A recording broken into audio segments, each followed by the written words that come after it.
All right. We're finally here, all you haters in the comments. Listen, we are fashionably late, and that's because the party doesn't start until we're here, because we are special divas.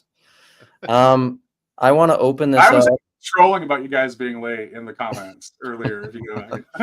I didn't know that Jordan hadn't got the link yet, so that's not. Well, believe it or not, it's You Luke's should know fault. by now. That's the way I am anyway, right? Even though I'm not Catholic, mea culpa, mea culpa. Okay. So I want to start with this quote by George MacDonald that I was convicted about the other day. And off camera, Jordan had a response to that already. And then Nate had another response. So we'll probably only live stream about this comment and get to no questions. But let's start there. So George MacDonald says, I will enter no debate to be the champion for or against mere doctrine. I have no desire to change the opinion of man or woman. Let the Lord himself teach them. And my only addition to that would be, this is increasingly becoming my life verse from the Epistle of James, receive with meekness the implanted word, which is able to save your souls.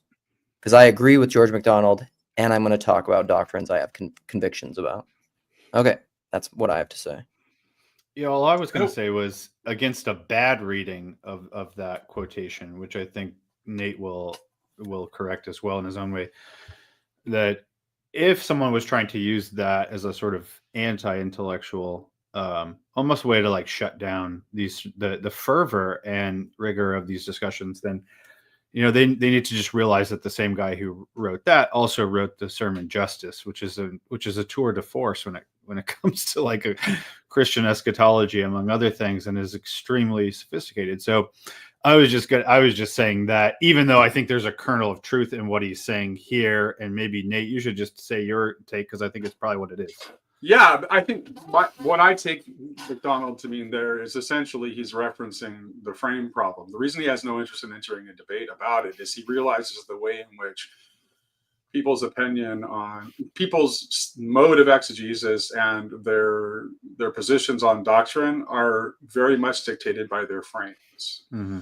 And so there's a kind of futility and it's debate specifically that he's objecting to. He doesn't say don't talk about it, don't discuss it, don't dialogue about it. Right. He says don't debate it.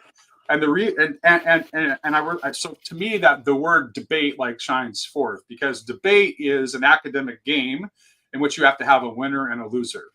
Yeah. Which means that you've closed off the possibility of synthesis from the discussion, because somebody has to win and somebody has to lose.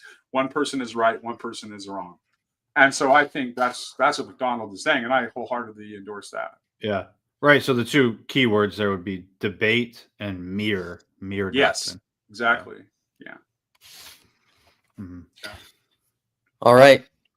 So we talked about a little off camera what questions we want to get to, because there's probably way too many for us to actually get through in any sort of substantive way, unless we want to just briefly glaze over all of them. But Nate, you said you really wanted to get to Oscar's ones. Do you want to just start there? Yeah. I'll go ahead and read them.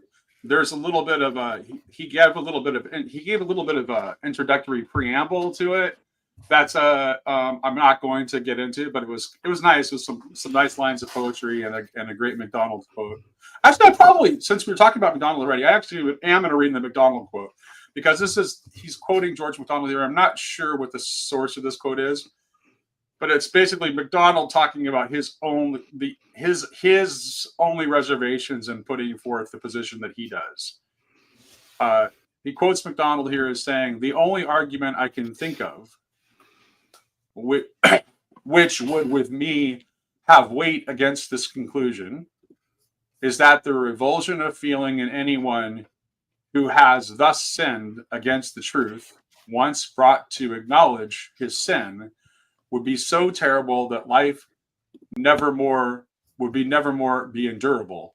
And the kindest thing God could do would to put such a man out of being, because it had been the better thing for him to have never been born." And I know, Luke, you'd mentioned in our pre-conversation talk, you wanted to talk about that. Yeah, Judas is an issue that came up. So I think actually we can handle that even though it's a quote from MacDonald, I think we can handle that as a question in itself before I get to the other question. So let's go ahead and address that really quickly, because MacDonald is specifically addressing this thing better to the idea of it having been better never to have been born. Yeah, right. Well, I mean, I think the first thing to say is that it's a comparative. Better compared to what? Compared to what Judas made himself. So if your options are be the one who is eternally remembered and ensconced into the contours of eternity as the one who betrayed the Son of God, handing him over to his executioners, and to such a point that it causes you to end your own life in the field of blood and remorse and agony, compared to just never existing, it's obviously better not to exist. So there's that. So I think, now, does that mean that there are no other options? Well, I just don't think that's what he's talking. I mean, he just isn't addressing that. It's not like this full discourse on all possibilities for Judas. So he's not saying he's beyond forgiveness or redemption. I don't see that. necessarily. What he's saying, I mean, it's a comparative, which means it's a direct comparison. Well, we know where MacDonald stands. So what he's saying here is just the only thing that gives him pause is considering this. Yeah. So the other thing to say, I think, would be this. Jesus says of the devil in the Gospel of John that he was a liar from the beginning. And the words used there are like that loaded term of, from your arche, your principle. Now, obviously, we don't think, at least I don't think, that God created Satan as Satan, willed the sin of Satan, etc., right? And so it wouldn't be right to say his true beginning is as a liar. Rather, and this is a very deep and very ascetic philokalia sort of tradition, reflection on sin. But there's a sense in which when you sin, you don't just break a law, but you make yourself other than what you are, as if you have a different beginning other than God. Maximus says this explicitly all the time, but it's also in other saints like Saint Diadocos of Photiki, and it's an Eriugena. I think it's in the New Testament, right? Between which one are you, right? Paul says in Galatians, having made your start, your beginning in the spirit, do you now come to your end in the flesh? So spirit and flesh are sort of, as it were, provisionally dueling beginnings. Who are we really? Right. And so if I'm going to give a fully theological read of this episode of, where it would be better for him not to have been born, precisely because his reduction, his annihilation of the beginning he's made of himself for himself in sinning and betraying God, does actually need to be destroyed so that he can truly begin and truly be created, which would be the other possibility then eschatologically that the Universalists will not highlight, like Bulgakov does in his book on Judas. Yeah, I was just going to say, with the way you started answering that, when you brought up the thing about Satan, that reminded me of the passage in Bulgakov where he draws a distinction between Lucifer and Satan, and talks about the way in which Lucifer has to play a role in the redemption of Satan. So. Right, and I think it was sort of an old. This isn't directly from Origen, but it was said of him, I think, by Methodius of Olympia, when he was asked, "Will Satan be saved?" He said, "Well, something like, of course not, because when he's saved, he's not Satan." Right, that's right, exactly right. Yeah, which is basically what Bulgakov says too. So this, I don't want to go on too many asides, but this gets to to me, the heart of this question, and I talked about this morning in my third and final preamble to this conversation, pregame.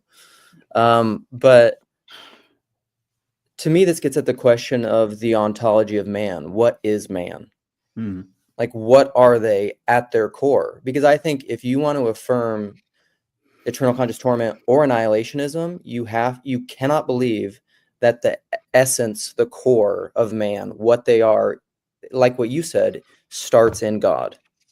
Well, you have to have a notion of a person as merely an individual if you think annihilationism is somehow softer and more coherent than eternal perdition, because you have fundamentally misunderstood. If you think that you can remove a person from ever having existed without having a rippling impact on essentially everyone else, Well, right. But essentially, then their core, their heart has to be not God, not the Imago Dei, not an icon of God, not a divine spark. The essence of their being has to be not God, so that you can squelch it out of being. Yeah, and this is something I said where David Hart and I have agreed very heartily. He actually liked this thing that I said, which was, I think in a lot of, especially the sort of free will theodicy of eternal conscious torment nowadays, it's just another version of pre-existent matter. It's something that God is faced with, that he has to contend with all the way to the end, and might even have to submit to its own inherent deficiencies. Well, this is exactly the thought of, the reason why ex nihilo was formed in the second, third century was to deny that the ultimate expression of God's creation has to, as it were, be formed and formulated over and against some external set of circumstances, or in that case, right, matter's inherent properties which tend towards nothing or whatever. So that the ultimate product of God's artistry is something other than God's own will. It's like some mixture, like the best he could do with the one run through, I guess, that God has.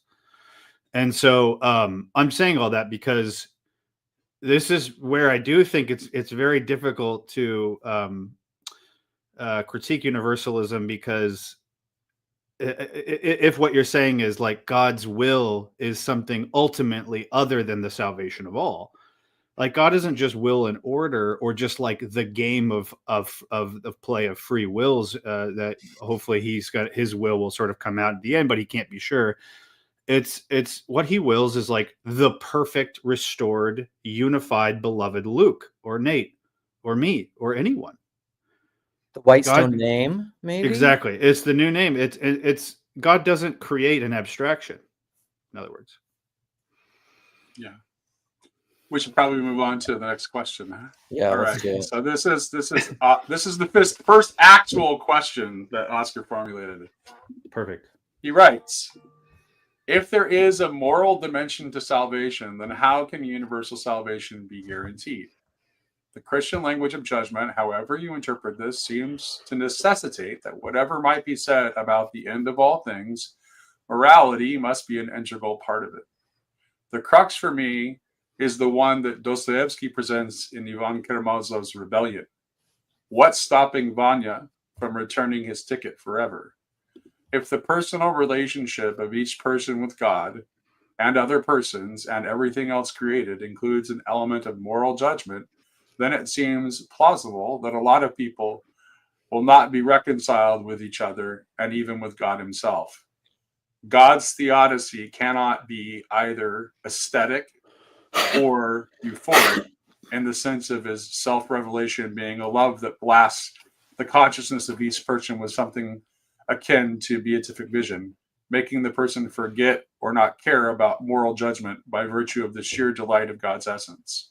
Judgment must remain a moral one, and considering all the evil done during the time preceding the end of all things, there doesn't seem a way of guaranteeing at least some people won't, like Vanya, refuse reconciliation on moral grounds. How to deal with this? So if I understand this correctly, and Nate, let me know if this is what you're getting. The question seems to be basically, why isn't Ivan right? When he says, because he presumes universalism as the end, right? And then he says, right, even if everything sort of at the end, the final episode or state achieved, is universally saved or perfected, the fact that the process required this young girl's tears, this child's suffering or whatever, that's what he objects to, right? Right. Is that, and so the question, so I think that's, a very good, of course, the question doesn't make a whole lot of sense if you don't presume universalism, Because if you don't presume universalism, then the answer is just, well, God just wanted, he did it that way, and who are you to question? But I want to take it fully seriously, and I think, as far as I'm aware, I take it in a way more seriously than most, because my eschatology, of which I just wrote a little bit of a sketch and an essay, about 8,000 word essay, but much more needs to be said. My eschatology does include the actual unmaking and remaking of all past tragedies. So I'm in agreement with Yvonne that if the process itself is eternally necessary, as it were, to achieve, as it were, the eternal result, and if that process, inherent to that process, is the sort of ubiquity of death, tragedy, sorrow, and suffering, then I do actually think he's right to reject it and return the ticket. What I would question is whether or not God's act of creation and the achievement of his overall product is actually bound to sequence in the way that whole framing assumes. There I will demur and say, I see no reason why the ultimate sort of, like, I don't think the end is just the last episode in an otherwise long chain of episodes sequence.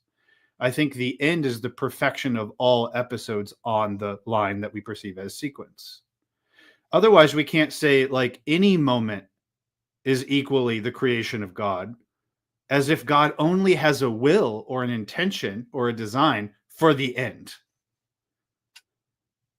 But I actually think the birth of my children is also willed and is created from nothing by God. But that comes right in the middle, and then it's going to have so these are the things that I think it has to get, if we were going to think through that all the way, you have to be willing to bend time. You have to be willing to let go of what are very natural and ingrained assumptions about the act of creation. And so we could go into those details if we want, but I would just say, actually, my version of eschatology is in agreement with the fundamental, force of the question. I agree. Right. I agree. Right. Unless all those things are actually rectified in, as another MacDonald quote, right? Only good where evil was is evil defeated, or something like annihilated. I would say also when it was. I would probably I don't disagree with anything you said, but I also might come at it from a different angle. And I would probably question the necessity of moral judgment. Yeah, I think that is a little bit more problematic than we realize. And that's a whole nother. That will get us into a big sidetrack. So I'm not going to say more than that. But quickly though, Nate, hey Nate, is the point there that, like, there's a good, proper, or manifest in the coming to see the moral judgment that we can't lose, or, like, what was the point of that, do you think? I'm actually not quite sure. And he does. Okay. He also, like, reads into that question some idea that there has to be moral judgment, like, even in the eschaton. And I don't. Yeah. I don't know that I agree. And I think that there's a way in which this is favoring law over spirit, effectively. There's no like, God's already made his moral judgment. It's in Genesis. Right. Well, the moral judgment is just his perception of his own beauty.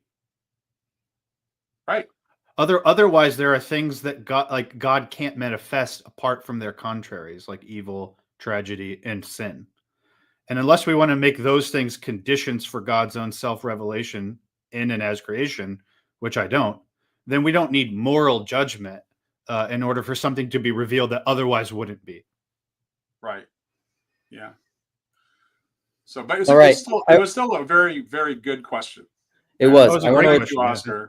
I want to address a few things in the comments. So people apparently have not been paying attention to the structure of how this thing is supposed to format. But where are the non-universalists? Here's the thing. We solicited questions. We are going to address some of those questions. We are going to have a conversation. And then perhaps at the end, people that want to engage in good faith dialogos can come on, and we will do that. Perhaps also just go to any local church and you'll find some. non-universalists. As if that perspective has been somehow suppressed or not heard out. Yeah, we need to hear the perspective from the ECT Well, and then we'll infernalist also go back annihilation to the MacDonald quote that we opened with. And remember, I wanted to focus in on the word debate because debate has a certain spirit. Would I have I have had a dialogue with a non-universalist friend of mine previously. It was a very good faith dialogue. You can go and watch it. It's on YouTube. I had a conversation with Paul Vanderclay. I went to Catholic University of America to have a whole dialogue about this if someone wants to watch it. Yeah. So yeah, it's like you can find these things, and there's listen too. Everyone's asking questions that they want to engage with in the chat right now. I'm not going to do that because that is specifically not what I want to do right now. And I said that many times. Because we have so many questions already, folks. Yes. There's a lot. There's 11 pages. So. All right, Nate, go ahead. Do you want to read the next one, Luke? Sure. Are we going to do the next one? Oscar's question too, yeah. Okay, let's get there. Here we go. So does it have big words I won't be able to say? The one starts with if salvation includes history. Oh, right. This is right up Jordan's alley too. So if salvation includes history and therefore memory, how is universal reconciliation plausible in light of all the evil that has been suffered and committed preceding the end of all things? It's a fact that the history of a created being is what made that being who it ends up becoming. And since for humans, that history does involve a lot of evil and horror and trauma, how can heaven be heaven if these things must be remembered? Who can recall rape, murder, torture, etc. with bliss? And if one tries to solve this dilemma by introducing some sort of amnesia into salvation, some sort of heavenly, come on, smart people, lethe, where all the evil is forgotten, isn't this in some sense a divine get-out-of-jail-free card? And if God simply erases all evil from history, as if it had never happened, then won't he also necessarily erase every single person having been created by that history, since these persons will not be themselves without their history and memory? And also, if one posits that some things warrant destruction and others not, then doesn't one introduce that very sort of dualism that universalism tries to avoid? So I'll begin with a reading from Gregory of Nyssa's first homily on Ecclesiastes. He says, if oblivion has overtaken things which were, do not be surprised, for those that now are will also be veiled in oblivion. When our nature inclined to evil, we became forgetful of the good. Which is really important because if we're going to tie our identity to the process of our own becoming as we currently perceive it, then you're tying your identity to evil. Unless you think everything that's happened is not evil, right? So we don't want to do that, I don't think. Okay, I'll skip ahead. The very last line of the homily says this: for there will be no memory of those things of them with those who have come to be at the last. That means the final restoration will make memory of evil things utterly vanish in our nature, and Jesus Christ our Lord, to whom be glory forever and ever. So this is actually something. The idea of God forgetting sins is something that's pretty like it's all throughout the Bible. I was just starting to think of text. So it is very much on point to what I literally just submitted this essay for this volume, and it's called The End of Trauma, the patristic doctrine of deification and trauma theory. So I was doing it specifically in the lens of trauma, because actually a lot of these same dynamics about the porousness of memory, especially around traumatic events, what one major thinker calls the unassimilable nature of a trauma, but also the unforgettable nature of it, is a sort of fundamental paradox that drives traumatic, compulsive repetition and all these other things that are dealt with or tried to be dealt with in therapy. So, but I think the principle is sort of similar. We can say, which is this. I don't think. Well, there's several things to be said, but one of the things I want to say is this: I think we basically often assume that God's act of creation, since it progresses and unfolds, therefore is confined to the line upon which it unfolds. I don't think that's true for lots of reasons. Gregory of Nyssa, famously or infamously, has the sense of reciprocal causality, where he says, quote, in God's foreknowledge, God can, as it were, respond to what will be later future events by putting certain conditions in earlier than those events, even if those conditions turn out to be partial causes of later ones. I won't get into all that, but let's just say this. When God goes to create the world, it's not as if he's looking forward into blackness and nothingness and saying, what's going to happen? And then sort of like gradually working out what he's going to do. At least that's not my approach. That's like open theism. Right. Yeah, exactly. And I think open theism has certain truths that actually need to be dealt with, but I don't think it's the full truth exactly for, because it leaves out this other stuff. I don't think God is confined to time in that way. But then neither is his act of creating time confined to time. Which means this introduces all kinds of weird possibilities that phenomena might arise in the course of time, which ultimately are causal in a way that transcends or goes across events in time. That might sound crazy, but guess what? If you believe in the incarnation and you believe that even the Old Testament patriarchs are saved by the cross, then you already think isn't that like Interstellar when he's reaching through when they're going through the wormhole? Yeah, exactly.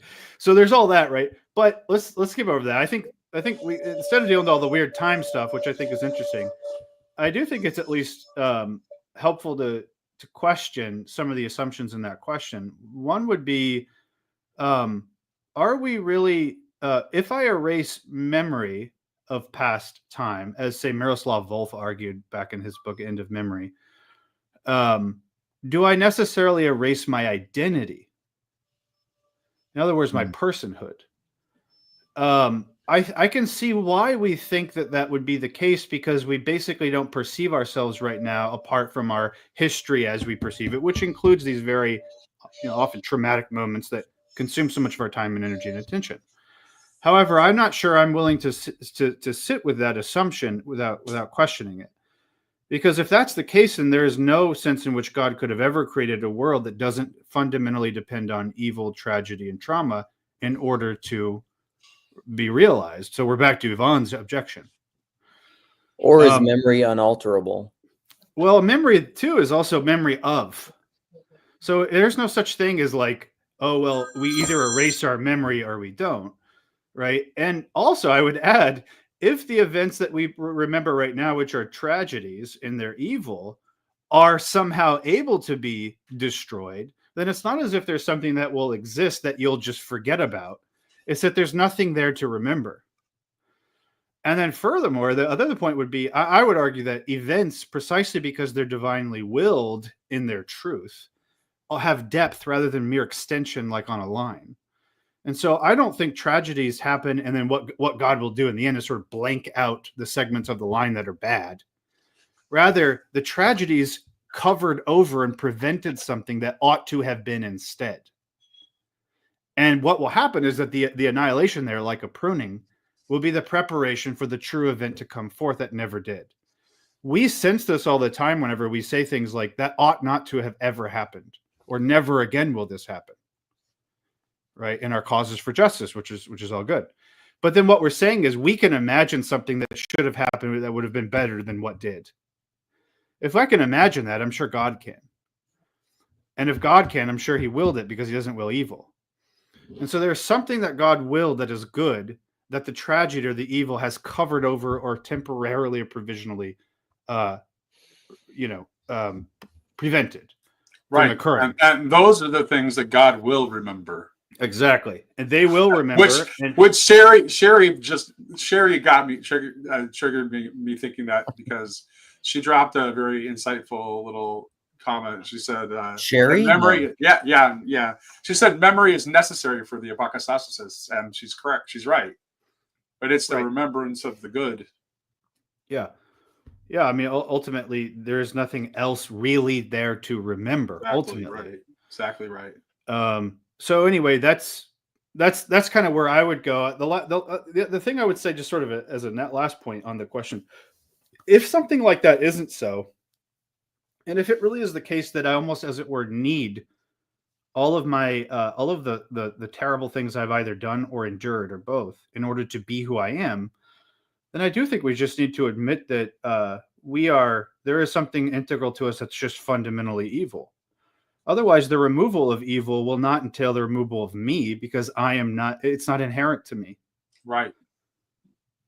So yeah, I don't want to go down that road personally. Well, in fact, yeah. Like our sins are only inherent to our unmaking.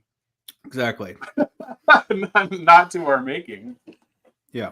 All right, let's get back to these questions. We're going to finish out. Oscar, thank you for paying me personally and privately $500 for just answering your questions. I appreciate that. Actually, that's all we have time for. No, I'm just kidding.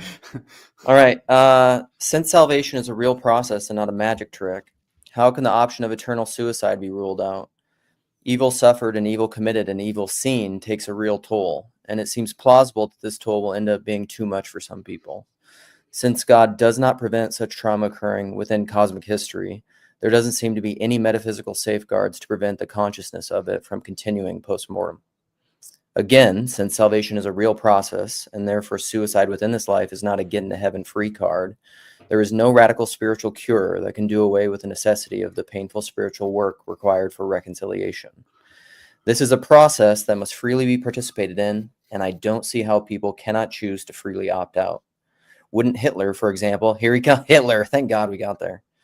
Wouldn't Hitler, for example, if the full extent of the consequences of his evil were revealed to him, choose, not out of ignorance, to not go through the process of painful purgation, no matter what the reward?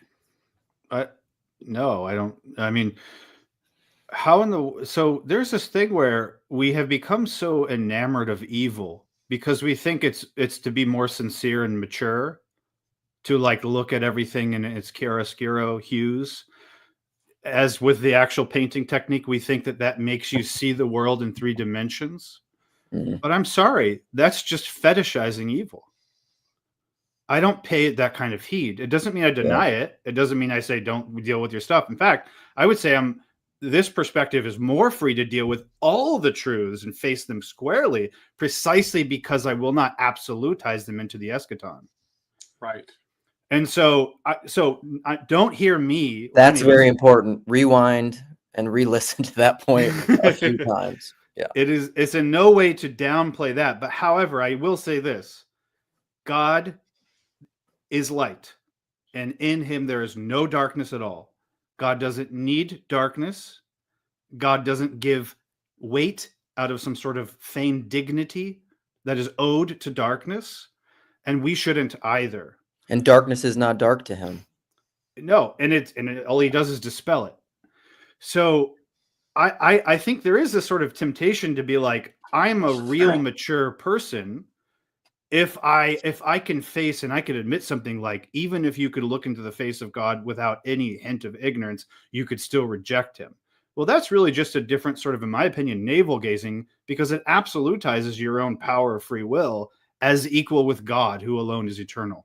Absolutely, which is back to my question of ontology. What is that thing that can choose against God and its own being for an endless duration of time? So I've never had anybody answer that. Right. Yeah. And if you say anything other than God who is love, then you think that you're a dualist. And that's well. It would have, first of all, the being would have to be by definition equal in power to God. Yeah.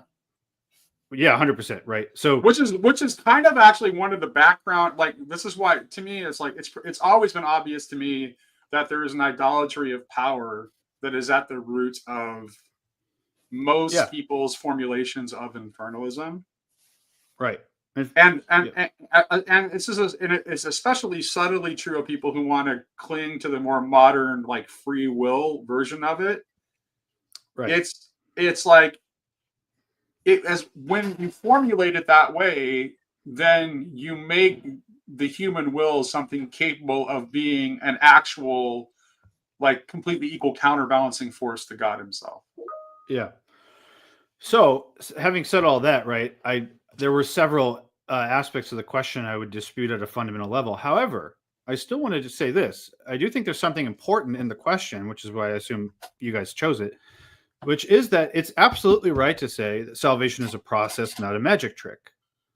But that's because love is a process, not a magic trick. What I see in the question is a sort of either or at work that says, well, look, either we're free or it's all just arbitrary. Well, arbitrariness and freedom defined negatively, neither of those capture love. And so love does defy a certain sort of impersonal law-like necessity, sure. And so it does initially appear almost antinomian, right? It's sort of uncontrollable in that sense. But it's not because it's unstable. It's because it's more stable than anything else that you call stable, including evil, which we sort of furtively absolutized in our very sort of strugglings.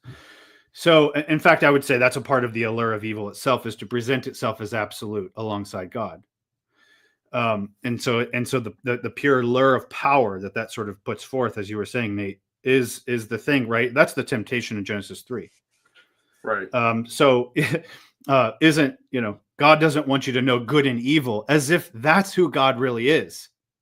Right. The sort of yin and yang, who is the whole and is somehow more real because he knows both. Yeah, all of this was playing in my response earlier to the question, to the other question that Oscar asked, where he assumed like the necessity of moral judgment even in the eschaton. Exactly right. Yeah, there's similar themes here. So no, no, I don't think Hitler could see I don't think he can see the enormity of everything he did, unless he is no longer ignorant. Right. Because the very sort of, just like the Judas question, what Hitler made of himself and what he did to all those people, which he will have to rectify. It's not a magic trick. And the process of divine judgment is a process, but the process isn't unilateral. It will be, right, as your own words will condemn you. I don't think that just means words you said and they sort of uttered a prophecy unknowingly. It's going to be, you're actually going to have to come to your own judgment with God, agreeing that what you made of yourself was a travesty of his own creation, and that you will its destruction, the destruction of your false self, just as much as anyone. So no, I don't think Hitler... I'm so glad you're saying that, because that's one of the other things that people who oppose universalism will just kind of like knee-jerk respond. It's like they act as if you're a universalist, that means that nothing is at stake and your moral decisions have no consequences at all. Right. But that's also clearly not what you're saying right now. No, and I think a really full... to be honest with you, I can't really think of any universalist throughout history that would disagree with what I'm about to say, even though I know there's a lot of versions, but on this point, I don't see any disagreement. I think universalism demands the sincerity of the process more than anything. I mean, What kind of process is it that just lets somebody wander off in their own delusion so that they reduce themselves to something like almost nothing? Where's the resolution there? Where's the process there? Where is God? Is he just a spectator? Right. And it's like, no, what I'm saying is it's like the hound of heaven, that God will never relent until he gets to you, and through you and with you judges yourself past you, and then judges yourself to be worthy of damnation and annihilation, and then the birth of your true self through that. I mean, we're already doing that in the spiritual life. So I think that's a process that makes sense to me, but all these other ones are just sort of loose ends. This person's annihilated. This person is just forever locked into the prison that's locked from the inside. I mean, there's no resolution to any of that. Right. So I don't know if I don't know if it's in the questions that we got. Actually, it is in the questions that we got. So I'll go ahead and ask this question. Let me check the document so I can attribute. Luke just went to hell in the dungeon. Well, that was a personal production choice. I know somewhere in here is a very simple question, which I actually think, what your answer that you just gave reminded me of the importance of addressing. Is there was someone who asked the question of whether hell was a place. And I wanted to attribute it, but I don't remember who asked it. Yeah, I can't remember what that was either, but that's a common. We could just ask that. Yeah, question. It's very common. So I think, that connects directly to what you were just saying. So, is hell a place? And then I would say, as a follow-up to that, if it's not a place, what is it? So, what do you actually believe about hell? Yeah, I mean, one of the things I'd want to ask is, what's a place?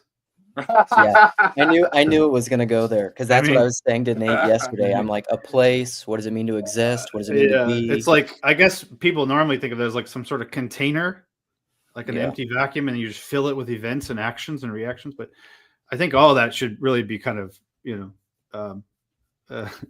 thrown away as just so much sort of empty images. But I like, including now. I mean, where am I right now? I mean, it's a place in a sense, but really all places are conditions, which are no less involving your subjectivity and your own and the intersubjectivity around us as anything else. Right. Right. So place versus condition of the soul, I think, is probably a false dichotomy ultimately.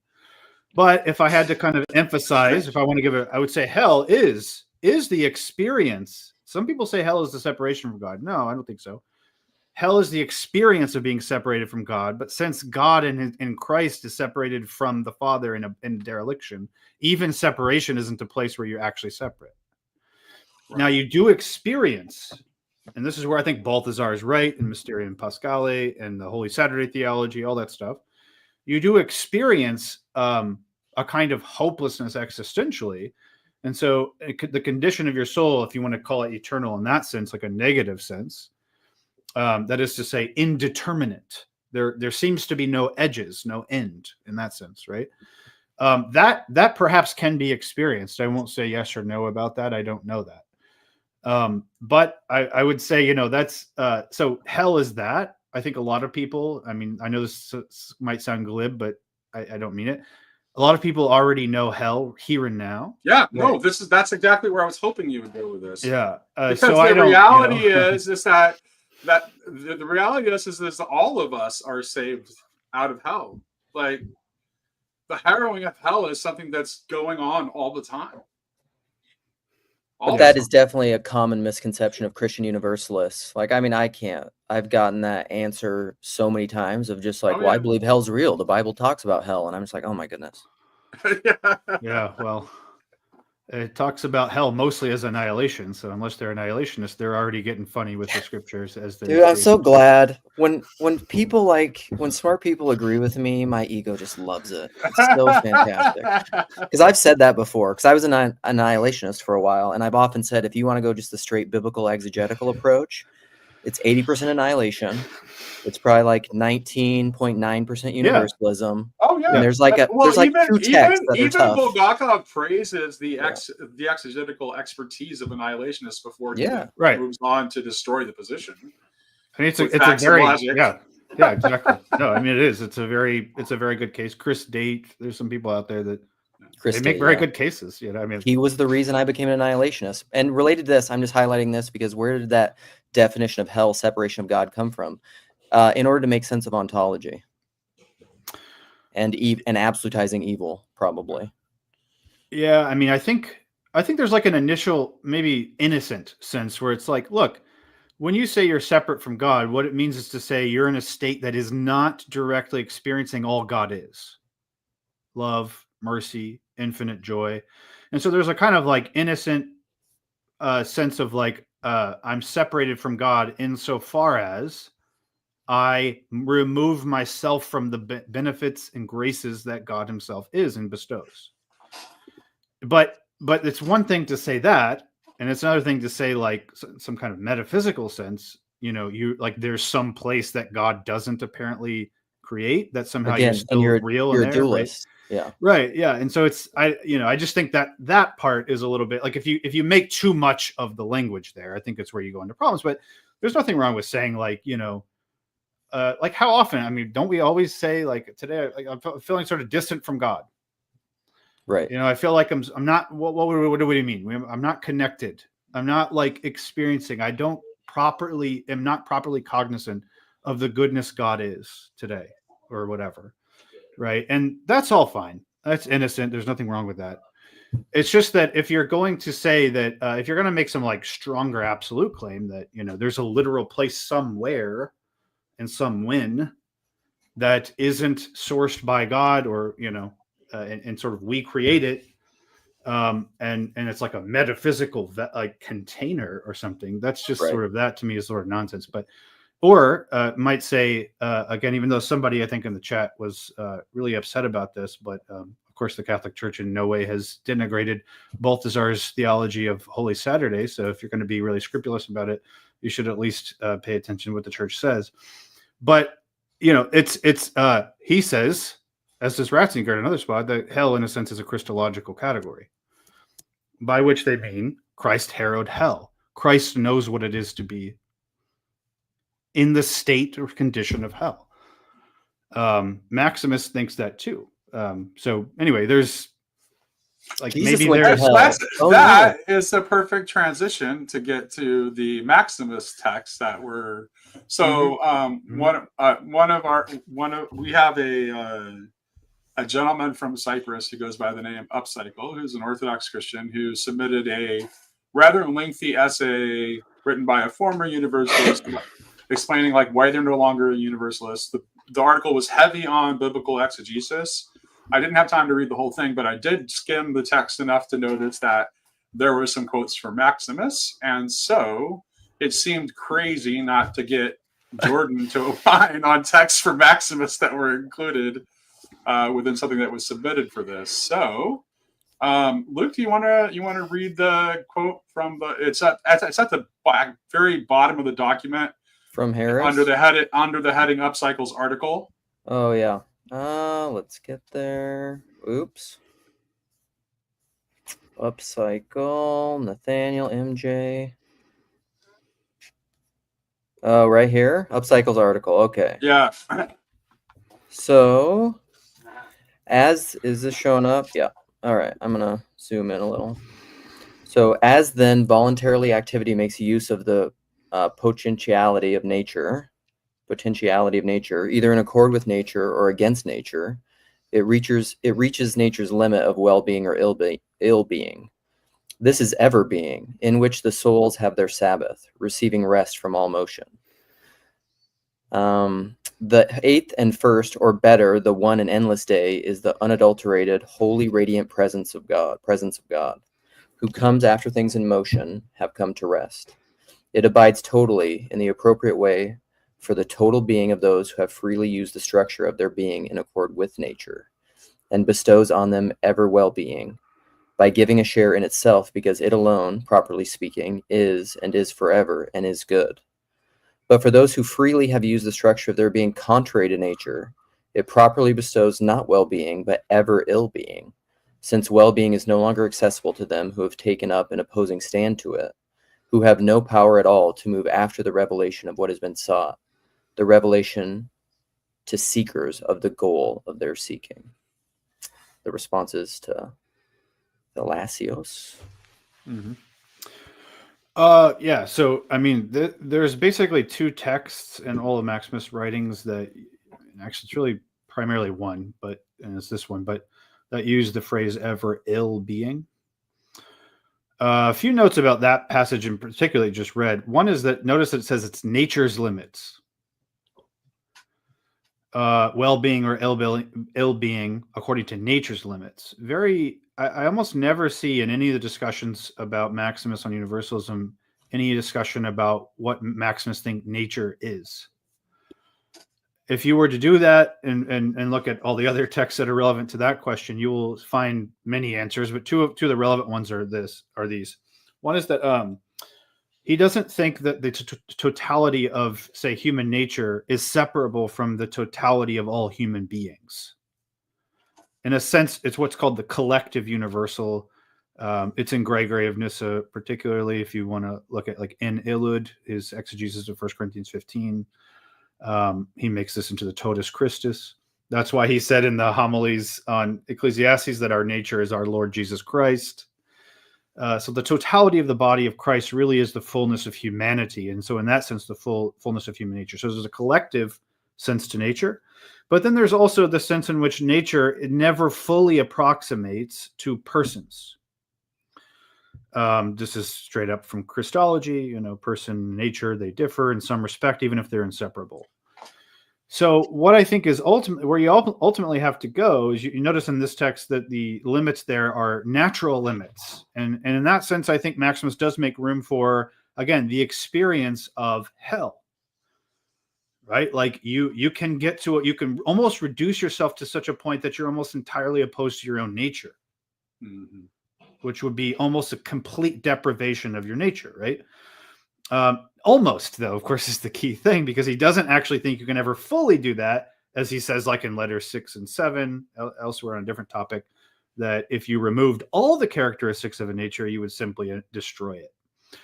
So, which is to say, you would destroy the subject itself too. So anyway, there's all this like metaphysics around there that would really be for a fuller discussion on Maximus. You'd have to get to the nature, the metaphysics of nature in person. But let's just go to the more quick, easier thing. The other thing that basically no one ever brings up when they talk about Maximus and these things is that his use of eternity is remarkably elastic. It does not mean a fixed, perpetual, unending series. I'll give you 2 examples. First, in Ambiguum 10, he claims that the death and resurrection of Christ, quote, generated eternal life. And he uses the stronger sense of made it come into being. So eternal there does not mean like the way God is eternal, who has no beginning, no end, anarchic. It means like it's something that can come into being. But the way it comes into being is not like we normally experience generation and corruption, which is this realm, right? But the more interesting thing is not only does eternity in that sense have a beginning, which would seem counterintuitive, it can also be broken or reversed, that state. So I'll just read from what I think probably Nate was hoping I'd read from. This is from the same work, Questions to Thalassius, Response to Thalassius. This is actually question 64, paragraph 7. And hey, guess what, guys? It's about the herring of hell. Wow, isn't that interesting? Okay, so I'm going to do a sizable paragraph, but I think it's worth getting the full context here. Quote, for our Lord and God himself became man and entered into the ocean of our life. He's doing this allegory of the Jonah story. He entered into the ocean of our life as if descending into the sea of this life from the heaven of Joppa, which translated means contemplation of joy. He quotes some scriptures. He even willingly descended into the heart of the earth where the evil one had swallowed us through death and was keeping us prisoners. Well, what does that sound like? Seems like hell. And when he snatched us away through the resurrection, quote, he led up the whole of our captive nature to heaven, which just 2 paragraphs before he had defined as all human beings. So he led up the whole of our captive nature to heaven, and he is truly our rest and our healing and our grace. Rest because through his brief life, he abolished the law of our dire slavery to the flesh. Healing because through his resurrection, he healed us from the wound of death and corruption. And grace because through faith, he distributes adoption in the Spirit of God the Father and the grace of deification to each who is worthy. So there's still the process of becoming worthy. Here's the key part. For it was necessary, truly necessary, I say, for the light and power of God to enter into that land of darkness and eternal bars. Ionias, some people say, right? Eternal bars, so that dispelling the darkness of ignorance, inasmuch he's the light of the Father, and look, breaking the bars of evil, inasmuch as he is the inhypostatic power of God, he might free our nature, which the devil had cruelly bound in these conditions, giving it the inextinguishable light of true knowledge and the unshakable power of the virtues. So, and by the way, if you just really keep in tabs and you want to really know the exegetical argument here, if you were to go back 1 paragraph, he's also defined these bars. Here we are. Eternal bars, quote, are the innate attachment to material things, which is the condition of sin.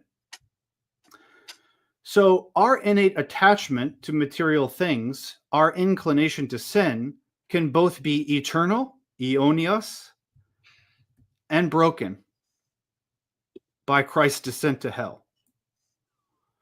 So if we're going to have a full consideration of Maximus's theology, you have to consider not only the metaphysics of nature and person, and therefore calling something a limit of nature is not necessarily calling it a limit for persons.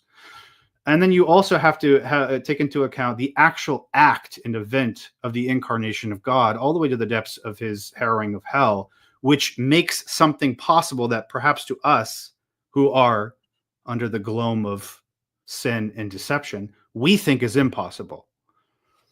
And that's precisely what he says. So there can be bars that are both eternal, binding us eternally, and broken by the power of God. And that's what I think a universalism commends. Nice. So that's like, I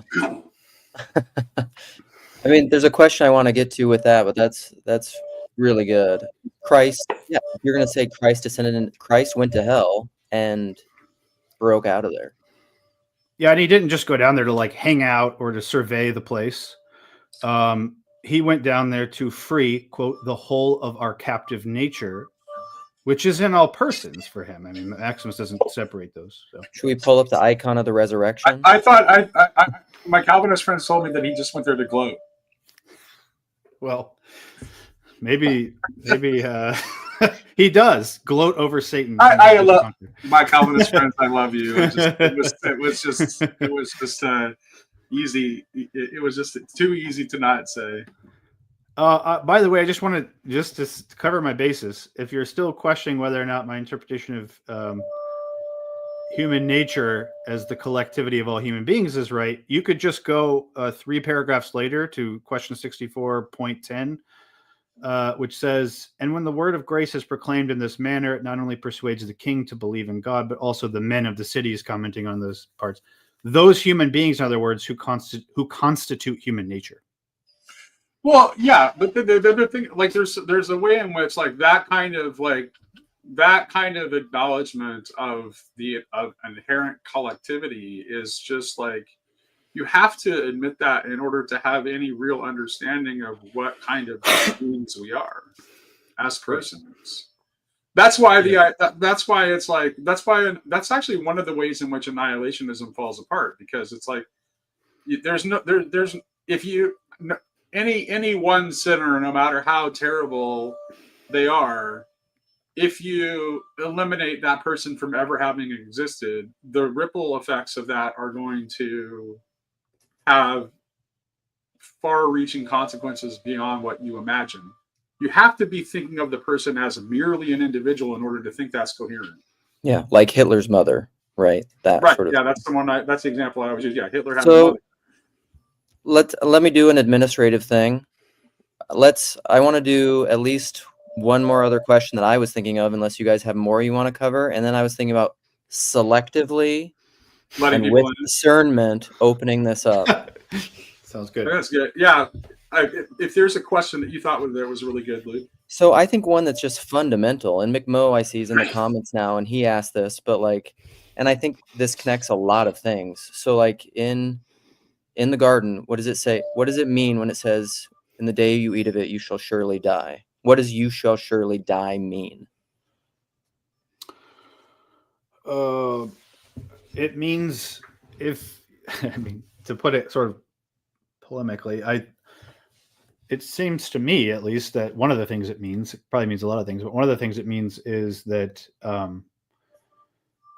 if you think you need to experience the contrary of God in order to become God, which is the actual temptation there, to become like God, you got to do it this way, right? You have to become a knower of good and evil.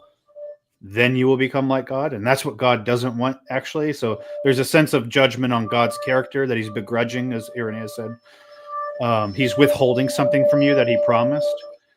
But then there's also a sense of like, this is the way you become fully God. So there's a definite picture of God as sort of the whole of light and dark.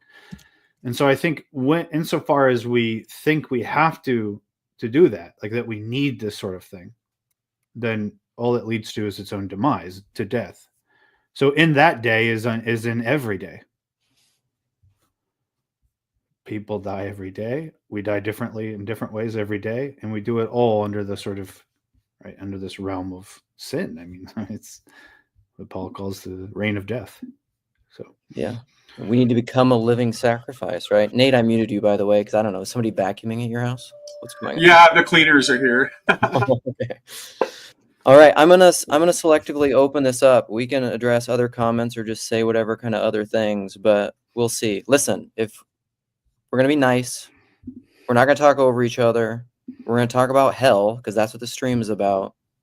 But I would love further up, further in, constructive opponent processing conversation. It'd be great. So have at it, haters of love and universal reconciliation. But don't you think to some degree, I say that as a joke, but don't you think to some degree that that people want justice to be merely punitive wrath versus actual forgiveness? I think that's kind of got to be behind a lot of the elevation of neural-conscious torment or annihilation, for that matter. Yeah, I mean, look, I want that. I mean, who doesn't want that as a first visceral reaction to anything truly evil? Of course you want that. But look, here's the thing I always say about that. Even if you're not a universalist, do you believe in grace? What about those that come at the 11th hour and they get paid the same wage as everybody else? And that parable ends with, "Are you envious because I am generous?" Look, it's not about you. It's not about what you want in your sort of momentary, honestly and often legitimately wounded desires.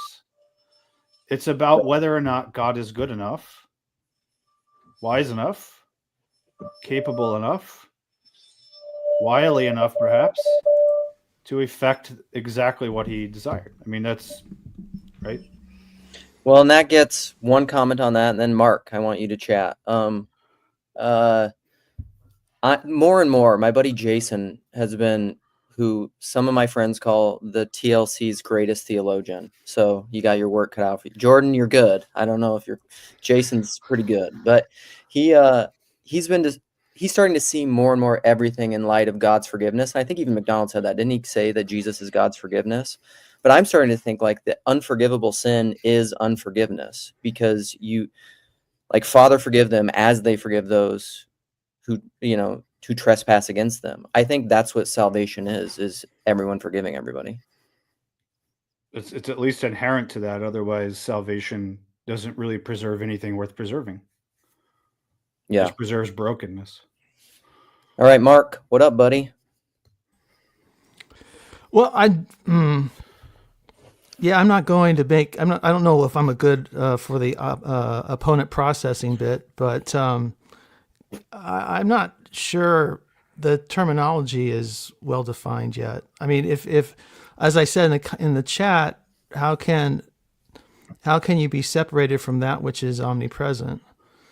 So the idea of hell as a eternal separation, God is as much in hell as he is in heaven, as he is here.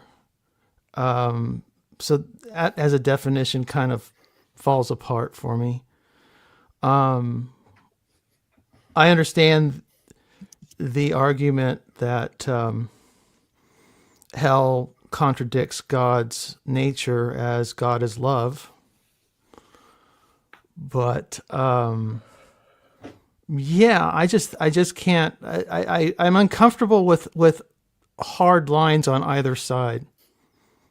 You say, I won't worship a God who will punish people for all eternity. Well, what's the difference than an atheist saying, I won't worship a God who will give a child bone cancer? Well, so I want to do these one at a time, because I think otherwise it's going to get out of control. So we'll try to respond to that briefly, and then I'm going to say goodbye. We can have further conversations and let Julian in. But this is a troubling thing that I have. So to add to what you said, and then to see what Jordan has to say, or Nate and I have had very passionate disagreements about Abraham and Isaac, for that matter, because Nate and I have disagreed on Nate and I agree on a lot, but sometimes we disagree. And this is one where when Abraham commanded the sacrifice of Isaac, Nate, at least previously, has said adamantly that he thinks that if Abraham believed he wanted him to actually kill him, then that's serving a moral monster, essentially. And I think in a weird kind of, I don't know, paradoxical Kierkegaardian way, and we'll get Julian in here with some Kierkegaard maybe, I think it was essential that he did think that's what God commanded of him. And that's a conviction part of me, because to your point, it's where I've come back around having a little bit of grace for Calvinism, or I've come back around having a little bit of grace for people with alternate understandings of hell. I can't deny my conscience and my convictions about how I see these things. And maybe God ultimately is good in some way that where I'm standing right now seems morally abhorrent. But I can't call that good. So for me, I think in terms of the omnipotence or omnipresence point, God's presence isn't just a neutral there. God is present in certain ways. And so I have no problem saying that God, as long as anyone is in hell, God is in hell, but that doesn't mean God is in hell forever, because the point of being in hell for God is to destroy it. God can be present as judge. God can be present as this or that. I mean, in 1 Corinthians 11, when Paul's talking about the Eucharist, he says, you eat and drink judgment on self. He's presuming the presence of the Lord, but it's just experienced as judgment. So I don't really see any problem there at all. I mean, I don't think God is just sort of like sterilely present, neutrally indifferent, extrinsic, another partner in the presencing among others. So I don't see that as a problem. Now, as to the question about what's the difference between the atheist and the universalist, well, it's the difference between time and eternity. It's the difference between something that can be followed by goodness and the in principle affirmation of an absolute tragedy, which never could in principle be followed by anything else. So I think that the atheist is justified very far in having a difficult time in believing in God in this life. But that proves exactly the opposite of what you were just saying, Mark, because then if you absolutize the evil into an eternal perdition, there I think my faith breaks.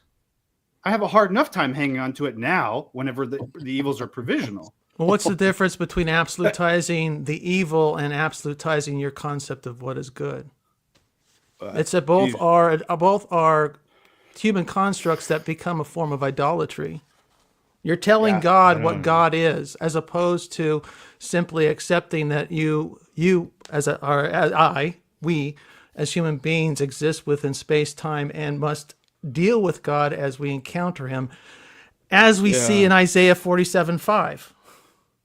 Yeah, well, I think it's just as much a human construct to say God is that being about which we can never apply human constructs. You're just doing it negatively, but it's no less your judgment.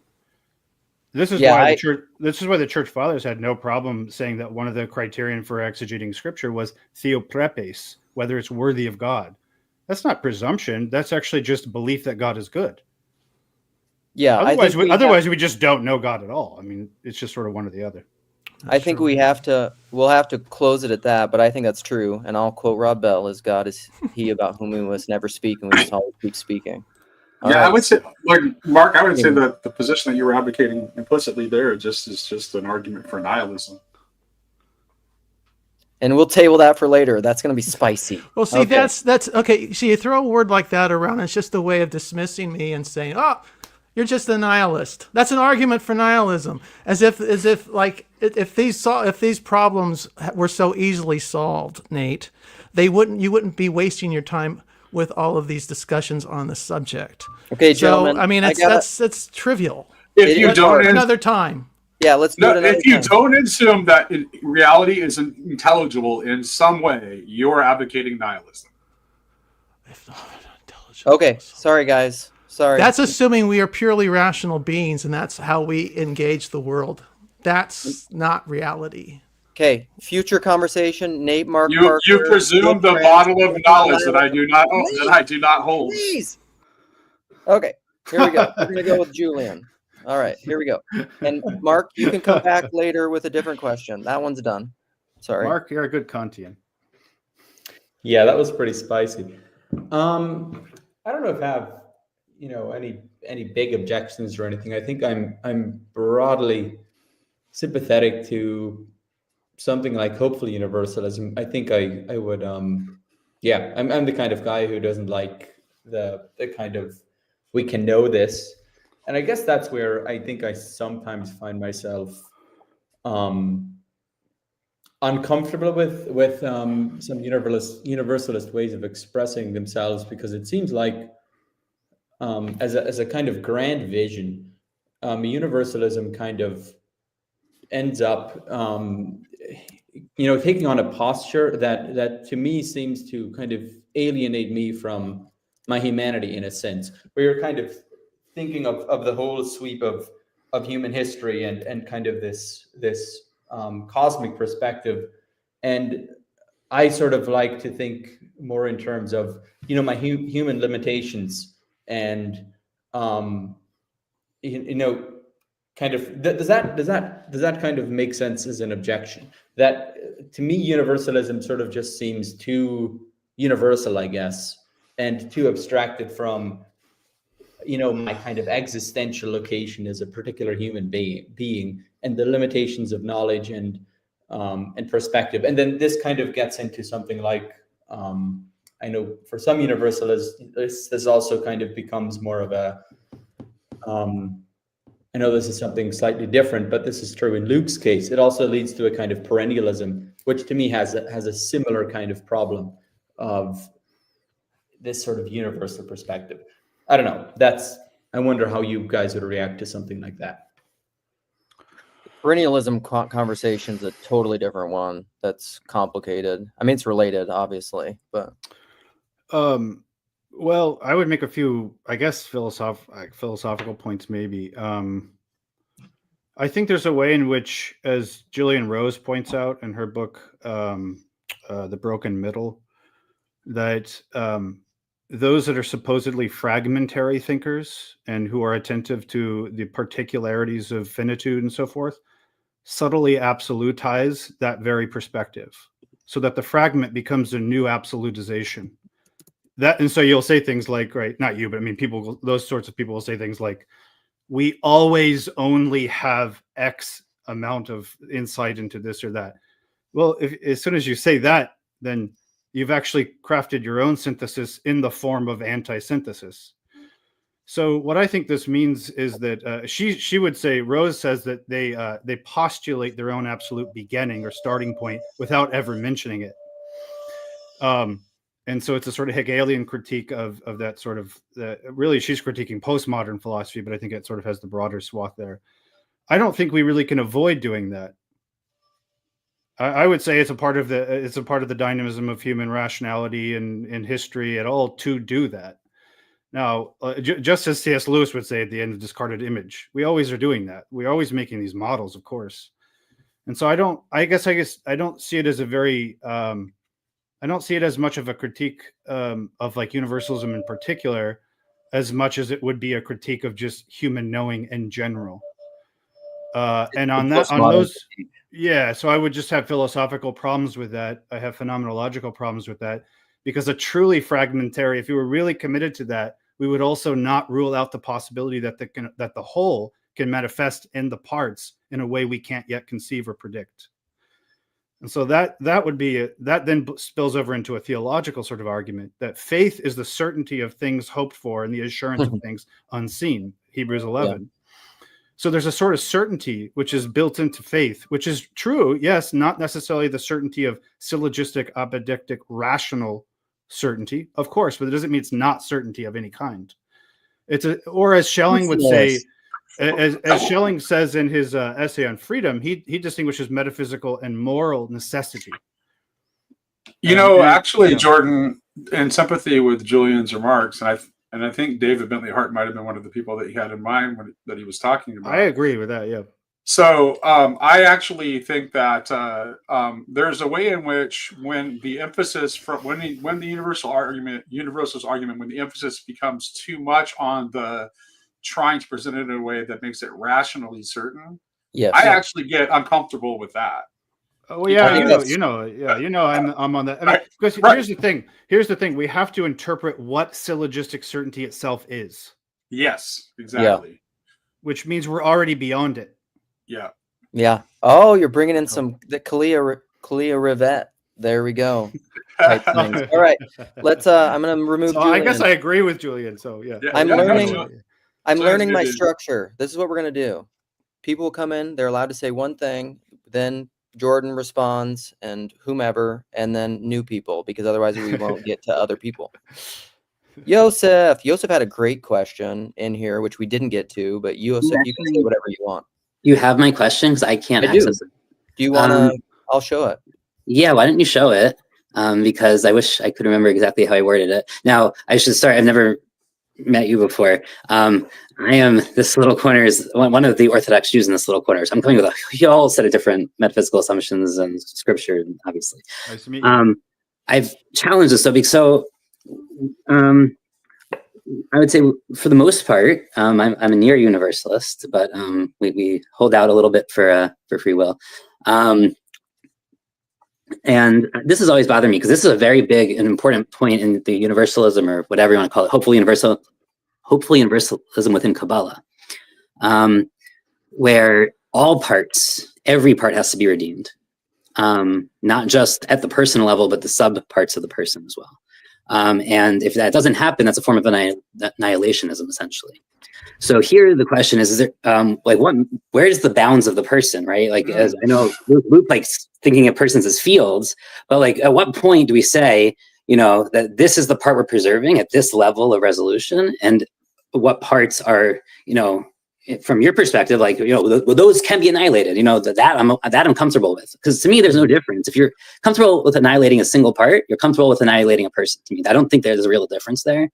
But I would like to hear if you think maybe there is a difference. Should I read your question? You can now, yeah. I mean, I've prefaced it, but you can read it. Yeah. Let me read it, and then we'll get Jordan's response, and then try to get to chat here. So this is a great question. Is there a meaningful difference between annihilationism and thinking that there are parts of ourself that must be removed/destroyed?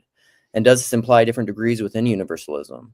Those that believe that as long as the destruction is subpersonal, one of their parts, a la IFS, like internal family systems, a pattern within the person or one of their personalities, true false self maybe, those are subject to ultimate annihilation as long as the person himself remains, versus those that believe that universalism implies even reconciliation of these lower parts, that they too must be redeemed, similar to how the Jungian shadow must be integrated, or like that MacDonald quote, right? And if there is a meaningful difference to talking about annihilation at different levels of the person, at what level of personhood does that distinction occur, and why is that level meaningful? Great question, thank you. I don't think that annihilating a part of a person is necessarily the same thing as annihilating the person, because one of the things about being a person is that you can choose to integrate. Which is to say, you can choose to identify yourself in such a way that it becomes a part of a person, which simultaneously implies that you could disassociate yourself with that same part and still be the one doing it. So your like a seed dying. Yeah, I mean, your personhood isn't. I mean, the very fact that the person is more than the sum of the parts is precisely the condition which allows the person to integrate parts or disassociate parts. I mean, so for me, I would say that the spiritual life itself, there's no generic answer. I'm not going to say something like all lower parts will be integrated into the higher synthesis, or, this section or not.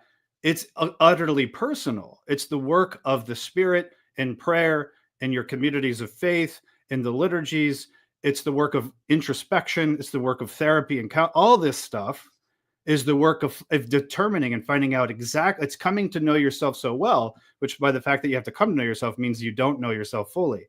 So how would you know which parts are to be integrated or dissociated without the actual activity of coming to know who you are? And that's what I think spiritual life really is. So I just want to go back to you. You said something. I missed a lot of it. I'm going to go back and listen. But Sorry. The part I came in on, no. Earlier. I missed a lot of the beginning conversation. But the part I came in on that I did hear was about, you talk about Satan. And if Satan, was redeemed, then he wouldn't be Satan anymore. Now that to me doesn't quite match with what you just said, because you're basically saying, well, that's not really who Satan is. Like, if Satan did all this work, but of course, Satan is one. I mean, he's a spiritual being that's kind of this internal kind, but I don't even understand. Someone tried to explain the Catholic metaphysics of this to me at some point, or at least the mainstream position of it. Maybe it was the Thomistic one. I sort of kind of understand it, maybe, but to me, like, it doesn't quite fit what you were just talking about, as far as I can tell. I think it does, because the core of Satan is Lucifer. So it's not as if I'm saying that like Lucifer becomes in his entirety Satan, such that annihilating Satan would be to annihilate Lucifer. The very dynamic is that the person is, as synthesizing agent, is never even the sum total of whatever parts it's currently integrated, knowingly or not. And so there's also this rule of deception there.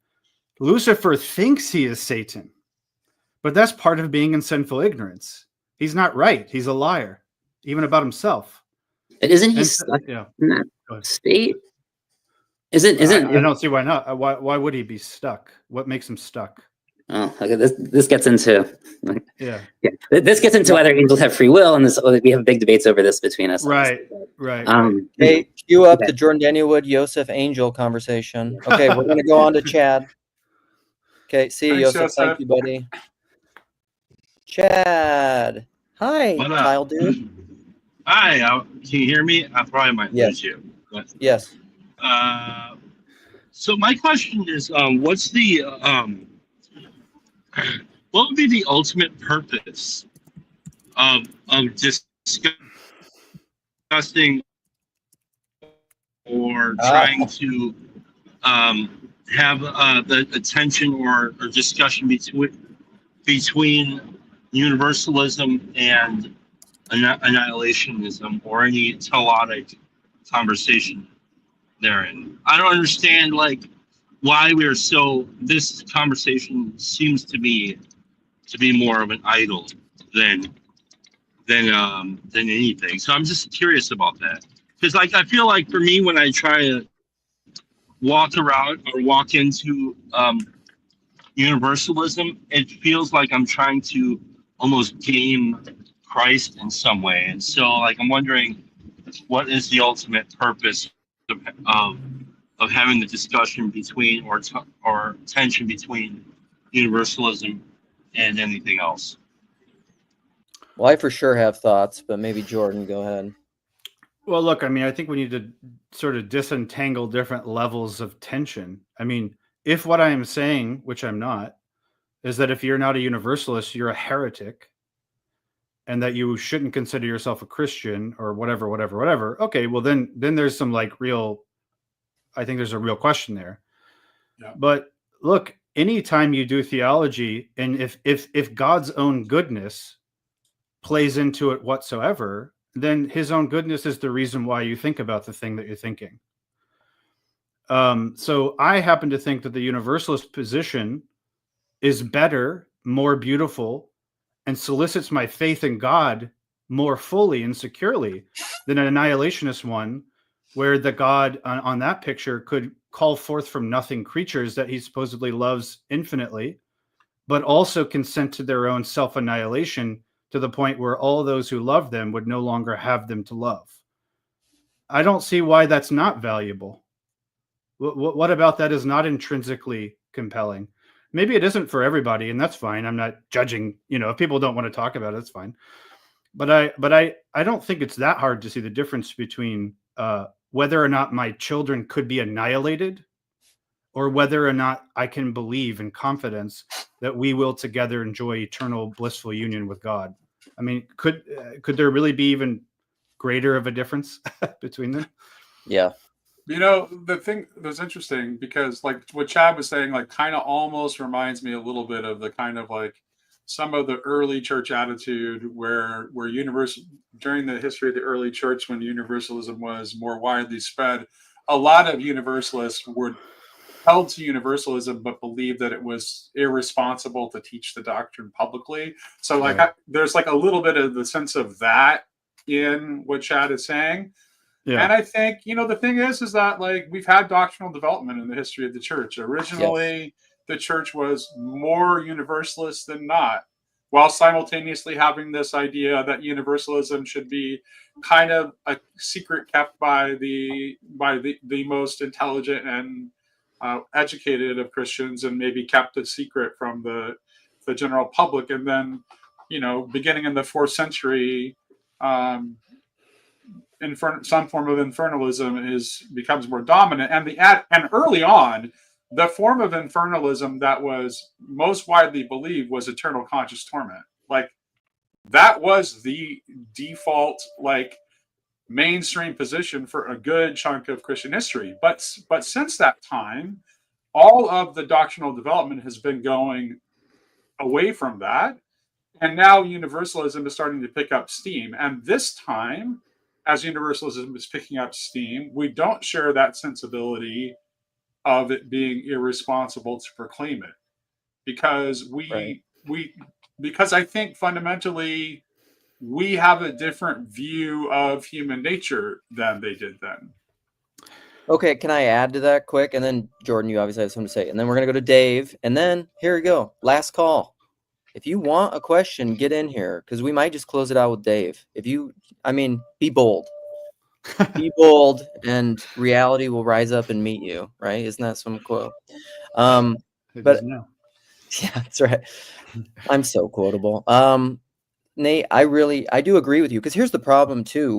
We've said this a lot of times, that there are utilitarian implications for all the different perspectives. Like teaching from the pulpit, and if you're a priest or a pastor or whatever, infernalism. I know a lot of atheists who are atheists because of the doctrine of eternal conscious torment. And so there are ramifications on all sides. And our kind of universalist is not a like you get away with stuff thing. Can I say something really, really quick, Luke? Yeah. It's actually related to the whole Rod Dreher thing that kind of started. That was kind of the seed that launched us even doing this at all. And Rod had that very knee-jerk reaction of like, somehow if infernalism isn't true, he doesn't understand why anybody would be a Christian. That is so alien to me that I just don't like. It's one of the few, I do not like arguing about this in public. And it's one of the few things that someone can say that will get a reaction, because I am precisely the opposite. I had to believe, I was always a universalist and had to come to believe that it was possible to be a universalist and a Christian in order to be a Christian at all. So entirely the opposite. Now, I think both you, Jordan and Luke, I think you're a little bit more of the type who, like, at one time you did well, I grew up believe in believing the Bible, Nate, so I was else. Right.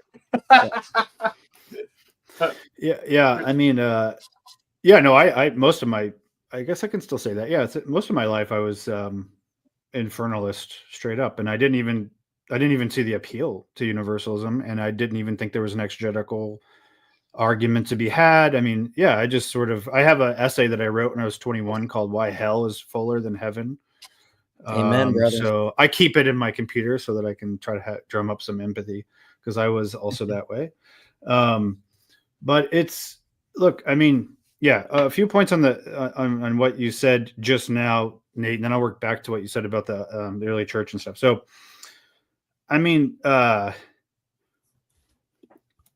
if we need evil or threats or fear, which I thought perfect love cast out, in order to be drawn to God, then God needs aids outside of himself to accomplish what he himself cannot do.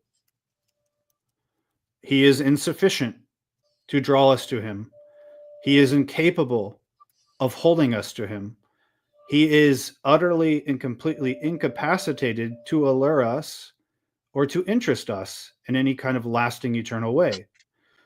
And this is why, with all my disagreements with St. Augustine, I at least think he was right about this. If God is standing helpless at the end, looking at the end result and saying, God, I wish, I guess to himself, God, I wish this had happened differently. Then look, that's a pathetic God. And that God who chose to undertake a project that he wasn't even confident he could pull off, which good for God, I guess he doesn't have to suffer eternally, but lots of other people do because of his incapacity. I'm sorry. I mean, that's I don't really know the difference anymore between that sort of God personally. Now, I get it. I was also, once upon a time, I would have been saying, well, God is sovereign. We don't know his ways and so forth.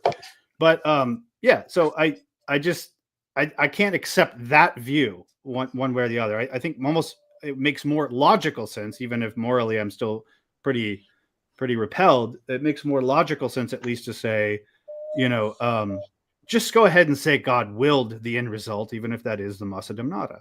That's what Augustine would say. And so, yeah, so there's that point. Now, just quickly, another point, and we'll get to Michael, but another point about early Christian reticence and prudence around the topic. That is a little selective, right? Because it's Gregory of Nyssa says this in his catechetical homilies to new Christians. He even says that the devil himself will be saved. I know there's been some dispute there, but I think the exegetical arguments are horrible, actually. And so does Brian Daly, for what it's worth. And so, that was selective. And what I do think is this is sort of an unprovable conviction. I realize that. But look, we've got a lot of obstacles to faith nowadays. I'm not sure if I'm the only one that senses that, but there's a lot of baggage to Christian history, to the various branches of the church, to all of the things in which it's engaged. And it is harder for my students, 18 to 22-year-old here, to have some obvious, immediate, transparent, fervent faith than it has ever been, I think. And so I do think one of the things, the conviction I have, is that one of the reasons why bringing this out more explicitly makes sense in this time, in this place, is precisely because we're kind of at the point where we don't have these external aids to hold us to faith. We might actually need nothing but the beauty, the sheer goodness, the God who is light in order to do that. And if somebody says, well, we really need fear and hell and all these things. No, granted, I'm a universalist. I think there will be judgment. There is in that sense fear. It will be painful, et cetera, et cetera.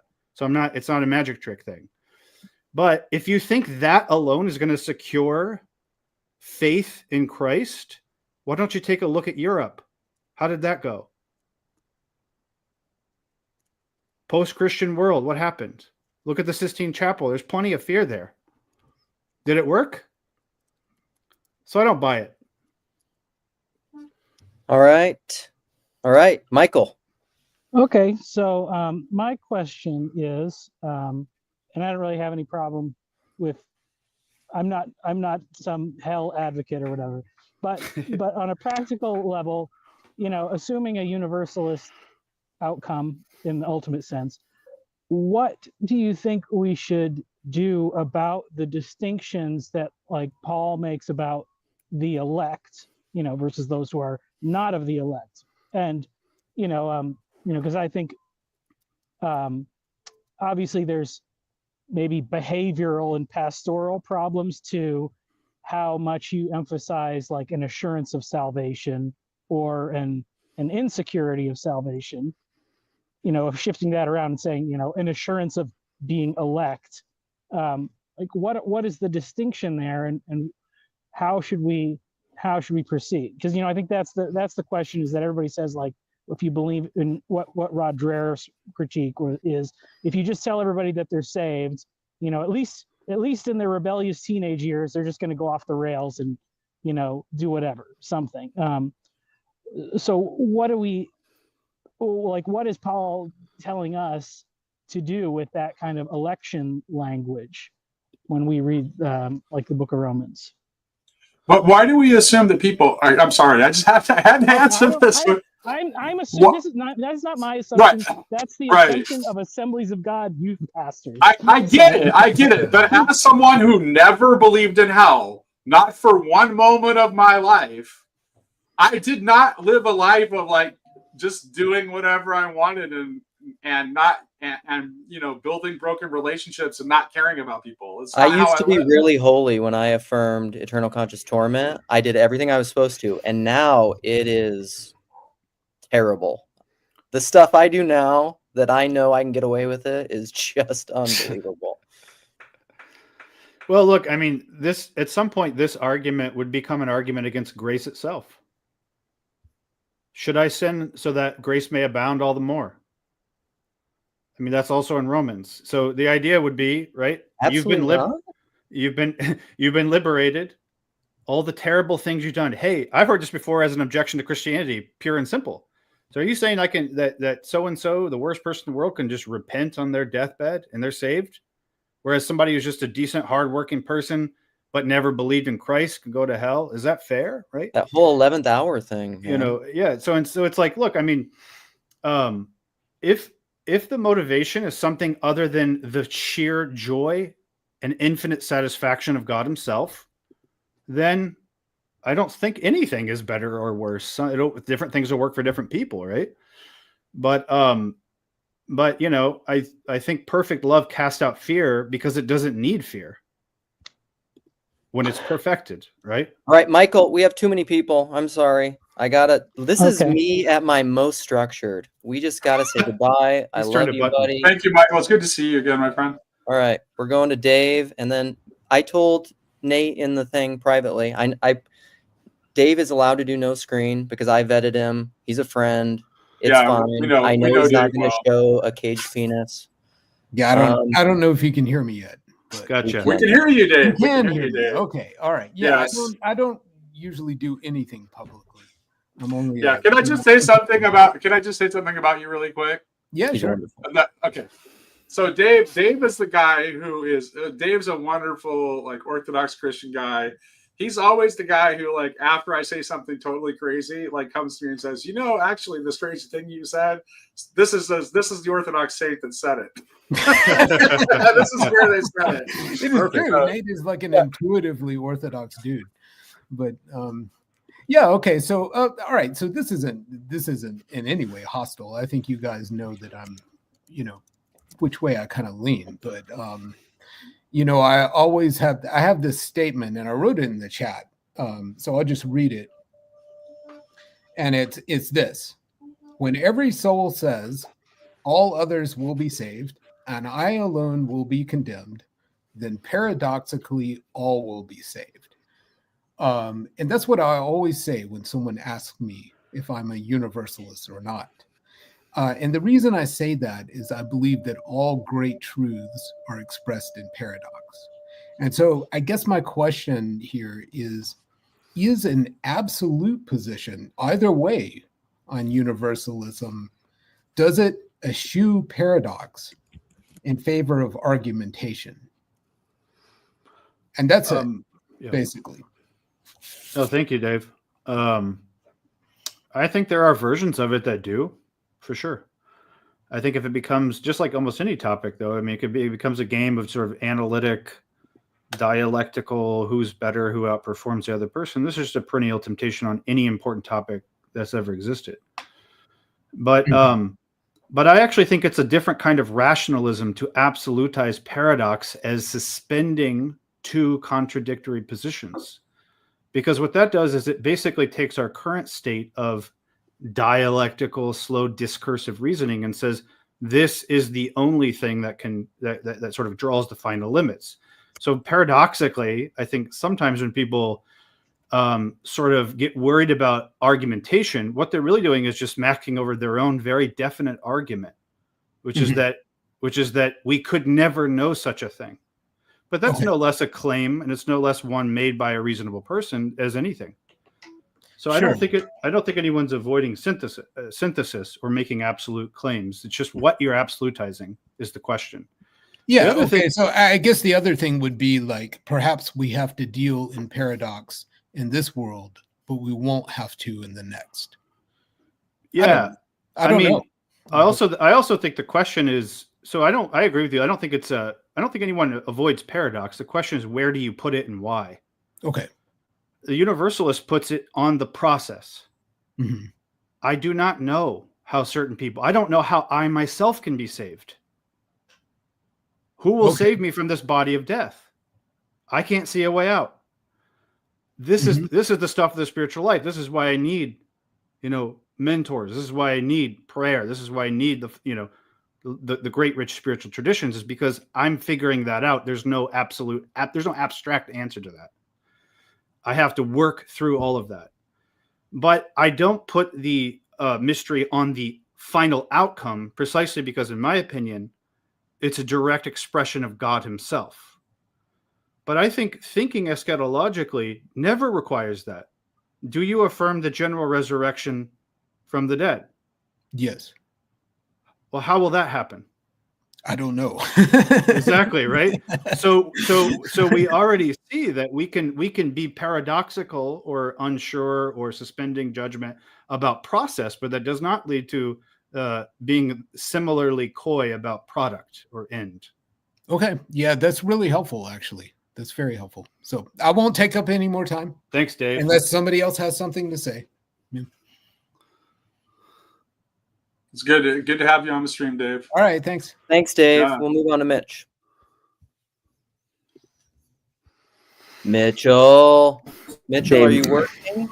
Yeah, trying and listening to you guys. It's good listening to you guys.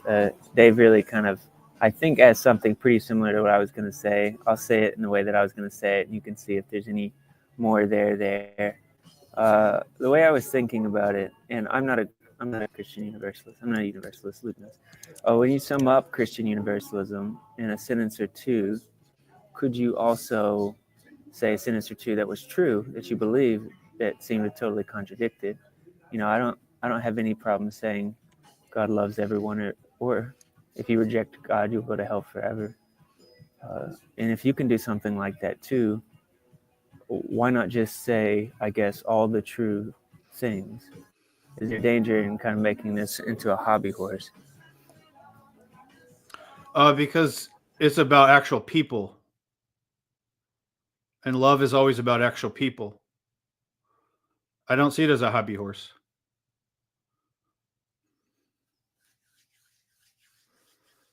Actually, I want to address that because I want to explain why I've never believed in a hell of the kind that infernalists advocate. Obviously, as we've talked about earlier here, I do believe in hell in some sense, but it's in a different sense. Now, the reason I never believed it is because I was told when I was very young that my grandfather, who was the person I most loved in the whole world and who I really enjoyed spending time with, my parents when I was young were like, they were like standard, like they're kind of like evangelical Christians who like came out of the Jesus movement in the late 60s and the early 70s. And they told me that my grandfather, who was the best man I knew, would go to hell because he did not believe in the way that they thought one had to believe in order to be, quote, saved, unquote. And I knew the whole thing was bullshit from that moment. Like, that's just like, oh, okay. Obviously, everything you guys believe is complete horse shit if you actually think that.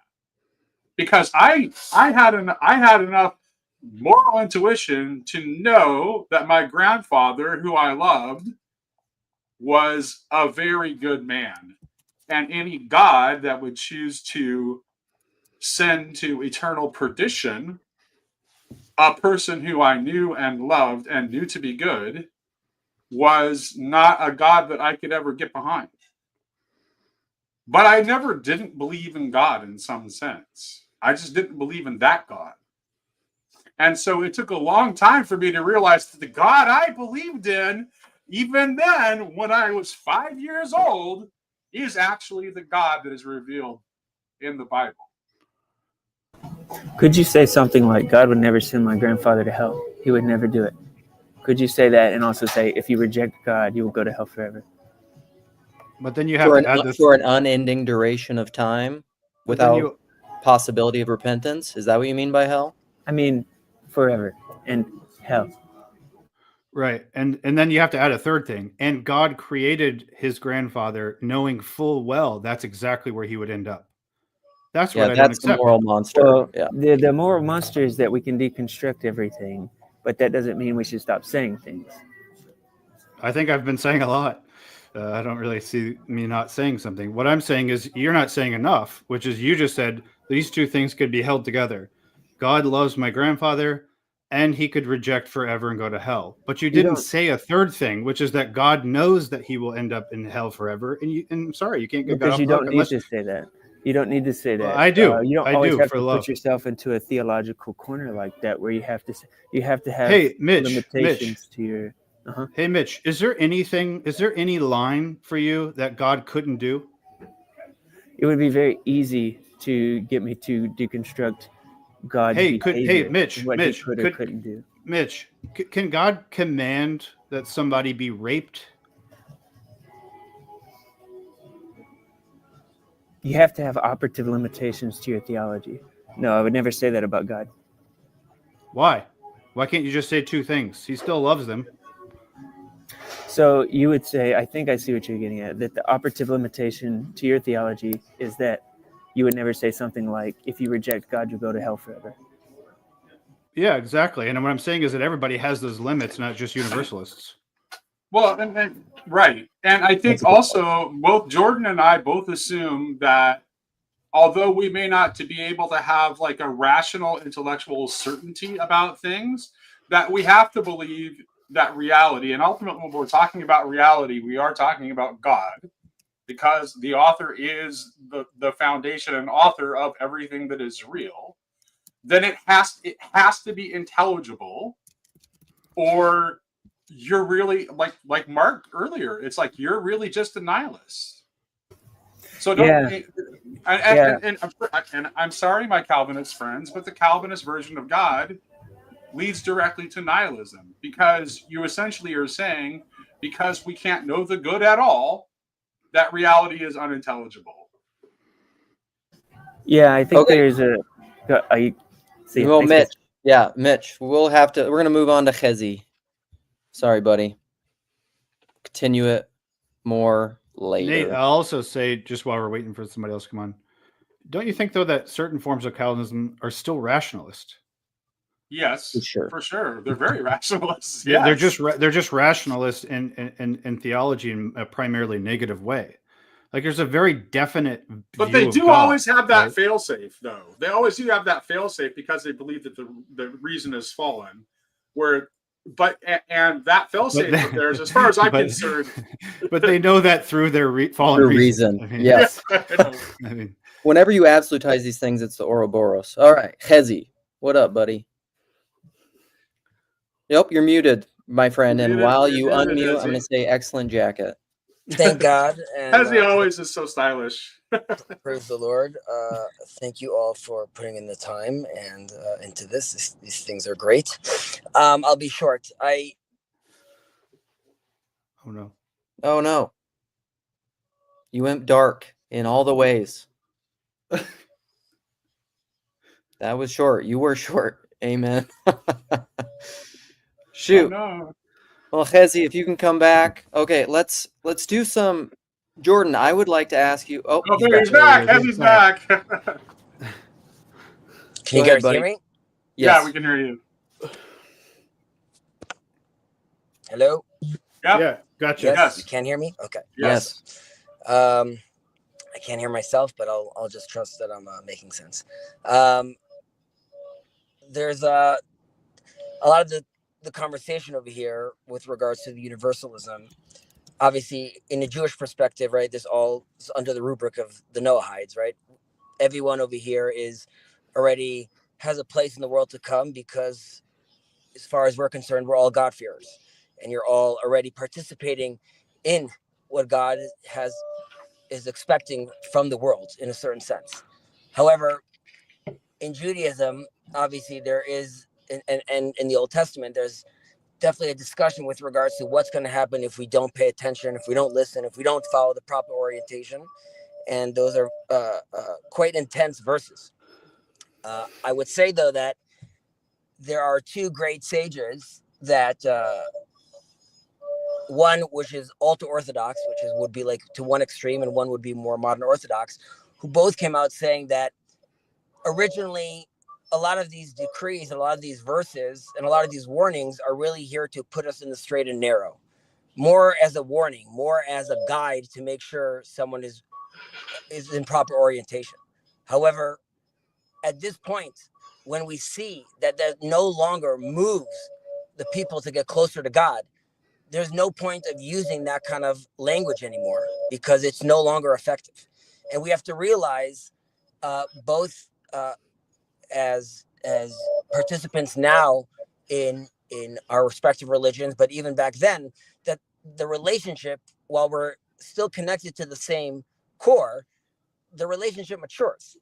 I mention this often, how God tells Moses that, he is presenting himself to Moses in the burning bush as I am becoming as I am becoming. But to Abraham, I introduce myself as El Shaddai. And as we progress and as we get to learn more about God, we also could peel off some layers which are no longer necessary. So talking about eternal damnation and things like that, I don't think that language is relevant for us anymore.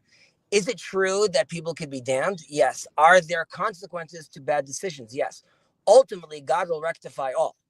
And our prophets tell us this, that redemption is in a blink of an eye. We could prolong the process. It eventually will come. So it is up to us to obviously hasten this and bring the Messiah quicker. And that has to do with us rectifying the world properly. But as individuals, we all eventually, I believe, will be redeemed. There are again levels to these things and questions to even in one's redemption.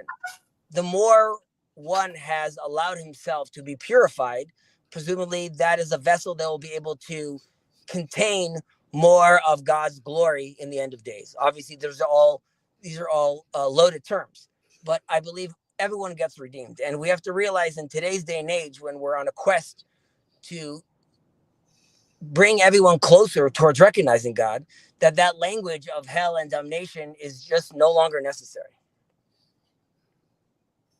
Those were my thoughts that I wanted to add. I wanted to know if you guys had any thoughts on that. No, I think that I don't have a problem with any of that. So Yeah, I mean, I think it's just. Go ahead. I think it's. I agree with that too. I just think that it's funny because he is seeing, I think, the heart of what's going on here, which is, I would just say, perfect love casts out fear, and that's where everything's going. Yes. And on the other hand, from the other side, people are like, "Well, you guys are all libertines. Like you think nothing matters since everything's wrapped up in a bow at the end, and so where's the process? Where's the sincerity of having to do with judgment and all that, right?" And I just think, if you've raised kids, you already know the answers, and you already know that those are not two different things, or they're not contradictory, right? I can warn very sternly my kids not to do X, Y, and Z. Because either I will, enforce a consequence or natural consequences. Either way, they're going to feel some sort of pain or suffering. And also hope that they get to a point in maturation, as he was saying, where they don't need that anymore. Right. There's a way in which the way he was talking about like us being responsible for the acceleration of the coming of the Messiah. I think that way about the parousia. Like there's a way in which it's the parousia hasn't arrived because of us. Like there's there's a role for us to play in the parousia. And so I think that even though he's coming at it from a Jewish perspective, in terms of the way that he thinks about Messiah, there's a strong alignment there with me. Right, exactly. And from the Christian side, it would be that the incarnation has so effected a solidarity between God and the world, right? That Paul can even call our future resurrections, quote, outgrowths of his own, right? And so I agree. Hey, Michael, welcome back. Okay, I wanted to take a second crack at this because you totally side railed the question I was trying to ask, Nate. Even though I love you, I don't want because we always go the negative way. So that's not what I'm interested in. So my interest in the thing about like election, and I'll even use like Israel as the example, because as we know, there's like a lot of way heightened anti-Semitism and things like that.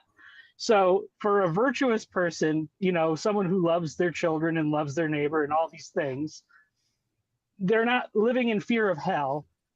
But why then would they choose to like identify themselves with Israel or whatever. Like, why would you put yourself in that position? Like, and I mean, I understand it because when you encounter God, there's nothing he can't ask of you, essentially. But like, if you're going to evangelize your neighbors, how do you tell them, like, you should come near this thing that can totally upend your life, and maybe not in a positive way when you're trying to pitch it to your neighbors. So is the question, like, why would you believe in God if you're a universalist, given that belief in God or being a part of the people of God might bring on suffering? Well, I'm just saying more so, like, what is the, like, it's interesting because it's like I do come from, so like my father comes into the faith because he has encounters with demons, and he's experiences things on drugs and things like that. And so it's like Jesus is the freedom from the bondage of sin. And then, I grow up serving God and realizing, like, well, he brought my parents together for a purpose. I didn't have to go through all that. I do have my own, reconciliation and repentance and all that thing. But it's like, hey, my life would be a lot easier if I wasn't called by God to be involved in the ministry and involved in the body of Christ. Like, my convictions don't just let me chill out on Sundays or whatever, So yeah. So I mean, what is... I hope that you also think that your belief in God delivers you joys and delights that you wouldn't otherwise have. Oh yeah, for sure. But I just so those are the reasons. Those are the reasons.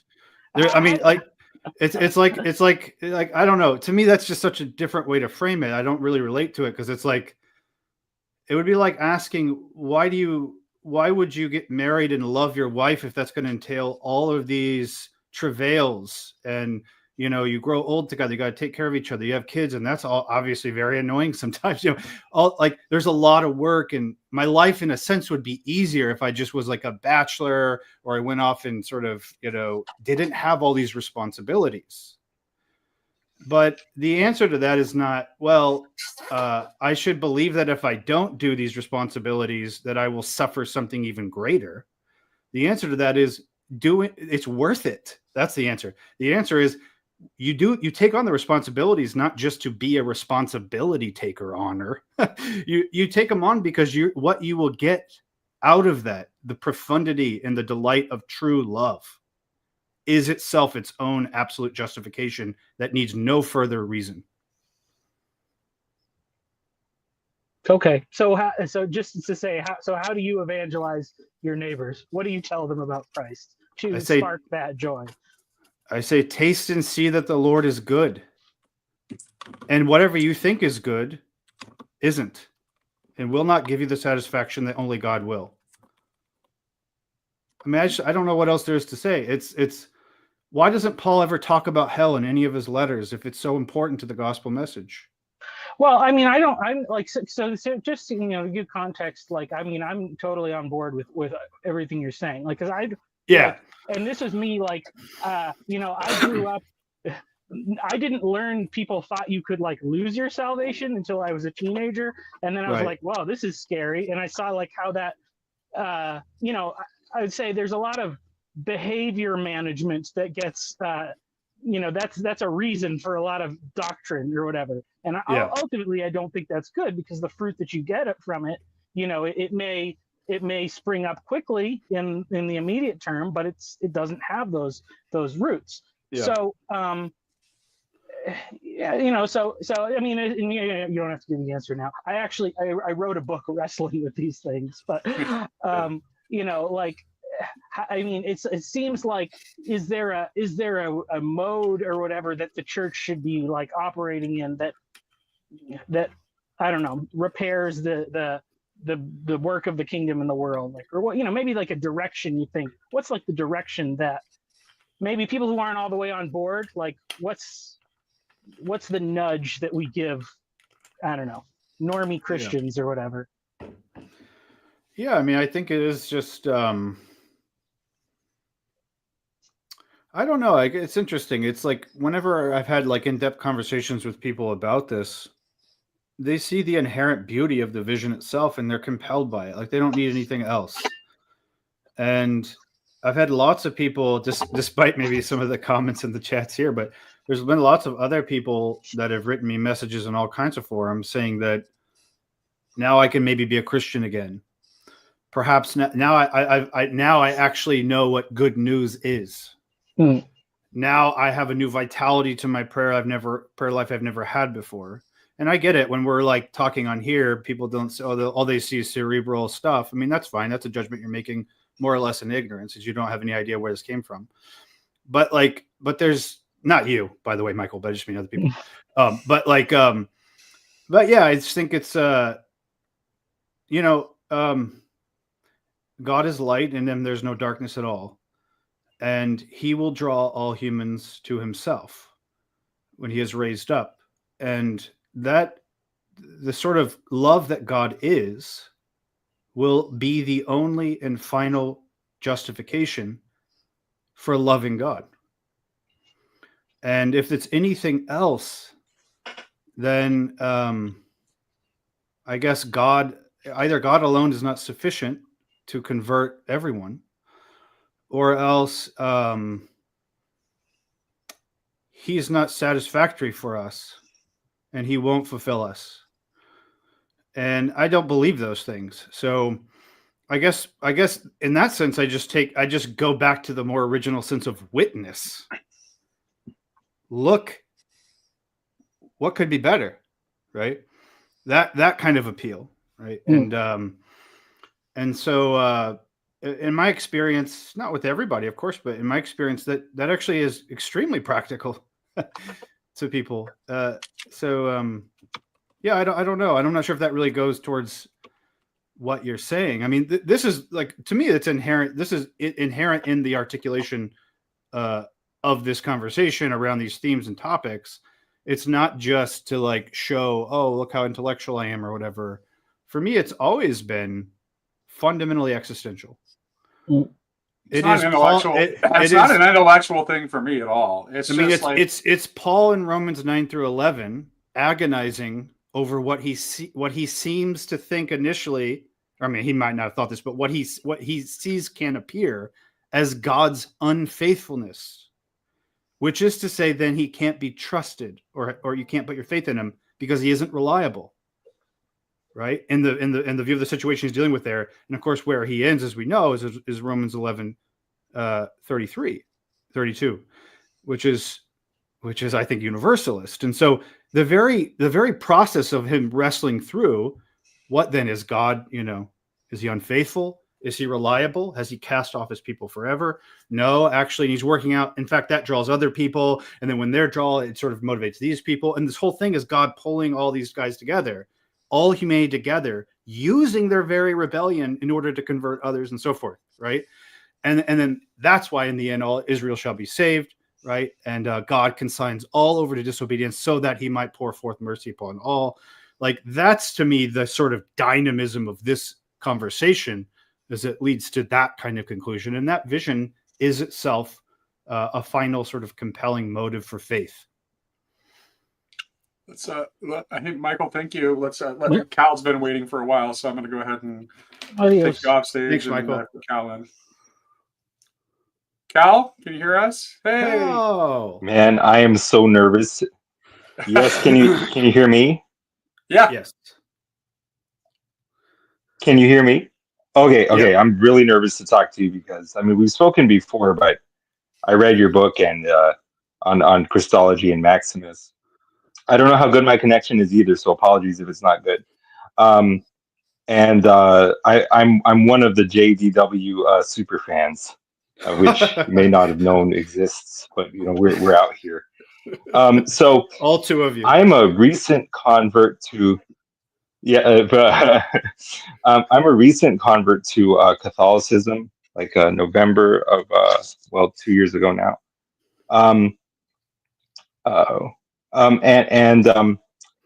One thing I'm wondering is if you can be a universalist and also affirm eternal conscious torment. Now, to explain myself a little bit more, I have to get into some intuitions that I don't share with everybody else. I think I used to share them, but the more I thought about it, the less it made sense to me. Like when people say damnation is going to last for all eternity, the idea that it goes for all eternity sounds as strange to me now, or as incoherent or empty to me now, as if one said, go find the last number of an infinite series and count to it. Or go sum an infinite series. Like any interval that you can take all of is implicitly a finite interval. Because if you're saying it's endless, it's as if you said, yeah, we looked at all of it and we saw there was no end to it. Well, if you looked at all of it, then there was an end to it. So to me, there's a more sensitive metaphysics, which is actually weirdly closer to what the Bible's usage of olam and aionios seems to be, because those eternal processes come to an end quite often. We think as moderns we're smarter and more sophisticated, but I think the ancients had a more sensitive kind of existential or process, if you will, even process theistic way of understanding eternity, which is it's something that is defined up to a horizon, but beyond the horizon it is undefined, either X or not X, or neither X nor not X, and you don't know. So in other words, an indefinite process. An eternal process is an indefinite process, and an indefinite process is one which is always free to either continue or to stop. Now, of course, that to me that seems the more sensitive metaphysics. But now, of course, Augustine said in his treatment of Matthew 25. But see, now watch out for the all eternity thing, because people keeps making sense to them until they think about it more, and people really think they mean something when they think that. But I just thought about it so much that it stopped being able to mean something to me. Mm-hmm. And so I tend to think this is a possible experience for other people to have, but I could just be wrong about all of this. But Augustine, said in his treatment of Matthew 25:46, the sheep go on to eternal life, the goats go on to eternal punishment. Unless we can say eternity means the same thing for both of these, groups, then we can't say that heaven is eternal in any full or meaningful sense. What if heaven could suddenly stop? But if one has a theological principle, say, this is just one way I can think to distinguish them, even allowing them to both be eternal in the sense of indefinite. Which even that concept itself, any concept of infinity, if you ask me, it's like it's always the slippery sort of self-negating concept. That's why, like you, I have some level of respect for Hegel, because he seemed to understand these dynamics quite well.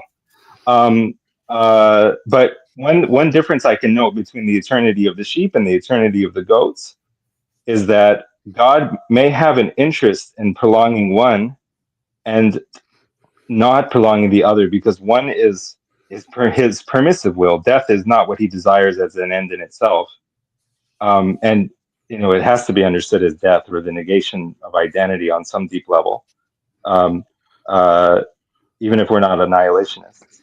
And life is an end in itself. And so one is his permissive will, one is his positive will. So one question that I think, if Catholic theology maybe ever got to this point, maybe if the discourse someday developed to the point where people were asking, like, in principle, could God end hell if he wanted, or could he bring it to a close? Is God himself unable to bring hell to an end? To me, that might possibly be an illuminating question, although one kind of answer to that I can think off right at the top of my head is that God is perfectly just by nature, and it is just for them. It is just for him never to bring hell to an end. Therefore, he wouldn't ever do that. It's not compatible with his nature to do that. So, in principle, even God couldn't. But there's even more I can say about this as far as my ways of squaring it. For me, it becomes hopeful universalism. But I just want to hear your thoughts, I guess, on sort of to the extent to which we can actually affirm eternal eternal hell as universalists? I just wanted, before Jordan answers, just a really quick observation. There's actually an alarming similarity in your mode of thinking here and what Tomberg writes in letter 8 of Meditations on the Tarot. I would recommend it to you.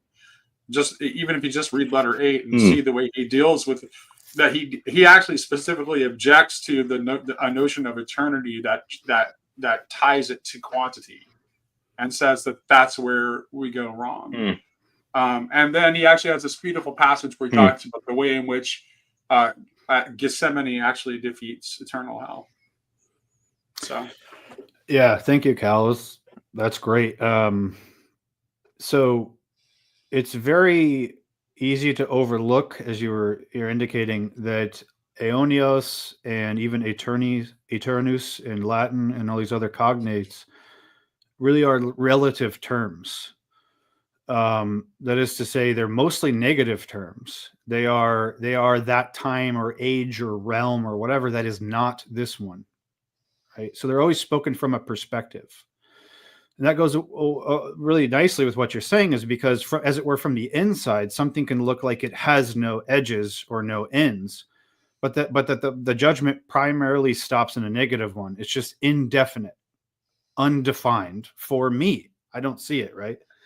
And not only, I got this passage handy because I thought maybe it would be useful. Origen points out something not quite as mathematical as you did, but he points out the different senses and types of eternity in his commentary on Romans, book 5, section 8. Here's what he writes. Very different from Augustine, by the way. Nevertheless, no matter how much a person may continue in sin, no matter how much he should hold out under the dominion and authority of death, I do not think the kingdom of death is therefore of eternal duration in the same way as that of life and righteousness, especially when I hear from the apostle that the last enemy, death, is going to be destroyed. And in fact, if the duration of the eternity of death is supposed to be the same as that of life, death will no longer be its contrary to life, but instead its equal. For an eternal will not be contrary to an eternal, but identical. Now it's certain that death is contrary to life. Therefore, it is certain that if life is eternal, death cannot be eternal. Whence also the resurrection of the dead necessarily takes place. And he goes on, talks about the nature of the resurrection. But see, he's making a similar point, which is that, and this is kind of how I think of Augustine in his interpretation of Matthew 25, is it's just a sort of univocal, first of all, it's a univocal fixation on the adjective eternal punishment, eternal life. And you fix a univocal meaning, and then you identify them wholly apart from the noun that they are qualifying. Right? But the thing is, and it's sort of like I think pretty simplistic way of thinking about grammar, is that we think, oh, the adjective is a thing that always modifies. But it's also true that the noun it modifies can in turn modify it. I have a terrible joy when I see this, or this is awfully great, but also I have an awful headache. Right? So awful means two different things because of what it modifies. So it itself is modified. And what Origen's noting is, if the life which is eternal that we get through Christ is nothing less than God's eternity, then the quality of God's eternity cannot be the thing that eternal death or eternal perdition or whatever means whenever it's used in conjunction with that noun. Unless you want to make, as he says, death equal, not just the contrary, but equal to life. Now, the metaphysic there, right, is a little bit, I mean, he's assuming that a contrary is like a privative contrary, right? Right. Which is to say, he's assuming God is life, as Scripture also says, God is life, and God is light. And anything that's not that, because God is primary, Alpha and Omega, will simply be the deprivation of what he is eternally and completely and infinitely. And so that is an assumption there. It's one I would agree with. And so I think his argument holds. But I would say that Eriugena also has a discussion of the various senses of eternity. The Catholic theologian Trent Pomplin has also indicated that the Latin uses of aevum, eternus, and all that throughout the Middle Ages very remarkably. Also with this sensibility of the relative, like something can be eternal in relation to something lower in it, but then in a sense, a different set of finitude, a different finite set in relation to what's above it or something like that. Right. And so, yeah, I mean, all that's just is just to agree with you. And I do think that's one way to, as Catholics, you and I, we are forced to think through this, I think, a little bit more rigorously, because there are things we have to take into account as Catholics. And even though I get more or less written off by certain people as a heretic or excluded from the Catholic Church, even though I'm not, I still do give deference to those things, and I have to incorporate them into my version of universalism, right? And my very attempt to do that, I would hope, would be enough to show my good faith in trying to be as faithful to the church as I can be. But also, I'm faithful to a church that has clearly developed on this very topic towards my very position. And so I'm not just faithful to the church, static, frozen in my favorite time of the church or age of the church. I'm faithful to the church, which is a living body of Christ, and that's what I'm trying to do. I just want to share at least the Gethsemane part of the passage from Tomberg, another Catholic, and Tomberg in this letter, he affirms both the restoration of all things and eternal hell, and contemplating the meaning of eternity is the way that he does that. He says this. He says the anguish of Gethsemane, which gave rise to the perspiration of blood, was eternal. This night, the night of Gethsemane, was not measured in hours. It is immeasurable, therefore eternal. It is due to its eternity that he sweated blood, and not because of the temporary and therefore passing trial. He knew eternal hell through experience. And as he came out of it, we have the good news that not only death is vanquished by resurrection, but that also that hell is through Gethsemane. The majesty of the victory over hell, announced by the words, "I am he," caused many to prostrate themselves on the ground from amongst the band of soldiers and officers, from the chief priests and the Pharisees who had come to arrest him. The soul of Origen was also prostrated in the face of the victory over eternal hell, and moved by the revelation contained in the words, "It is I," spoken by he who had just come out from eternal hell.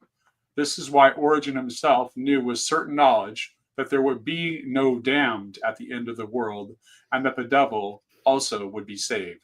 And whoever meditates on the sweat and blood in Gethsemane, and on the words, "It is I," or "I am he," announcing the eternal victory over eternal hell, will know with certain knowledge that eternal hell exists as a reality, but that it will be empty at the end of time. The sweat of blood in Gethsemane is the source of Origenism. Here is the source of its inspiration. Wow, that's great. Yeah.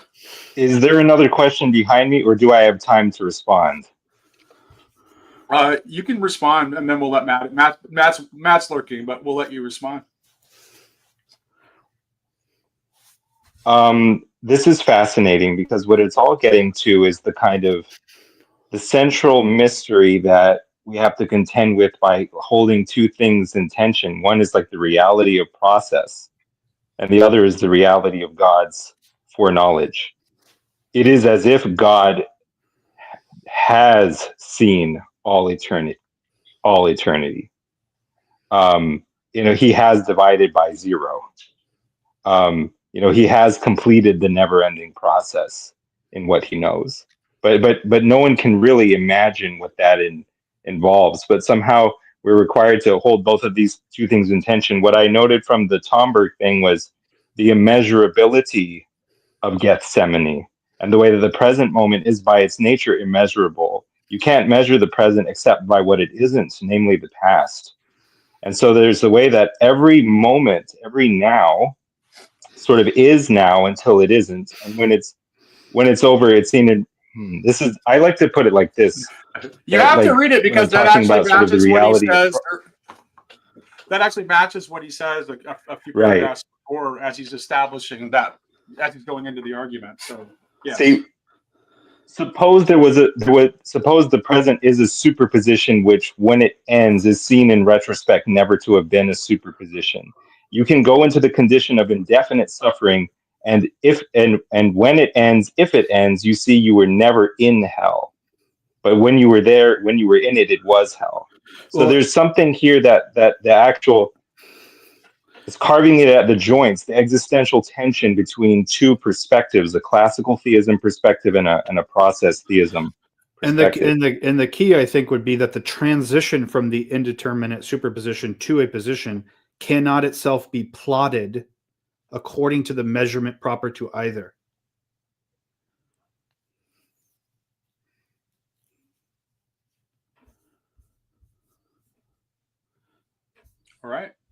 All right, Kyle, we're going to get Matt in here. My connection broke up. I'm going to have to listen to that again when I get off and re-listen to this. I'm going to make room for the next question.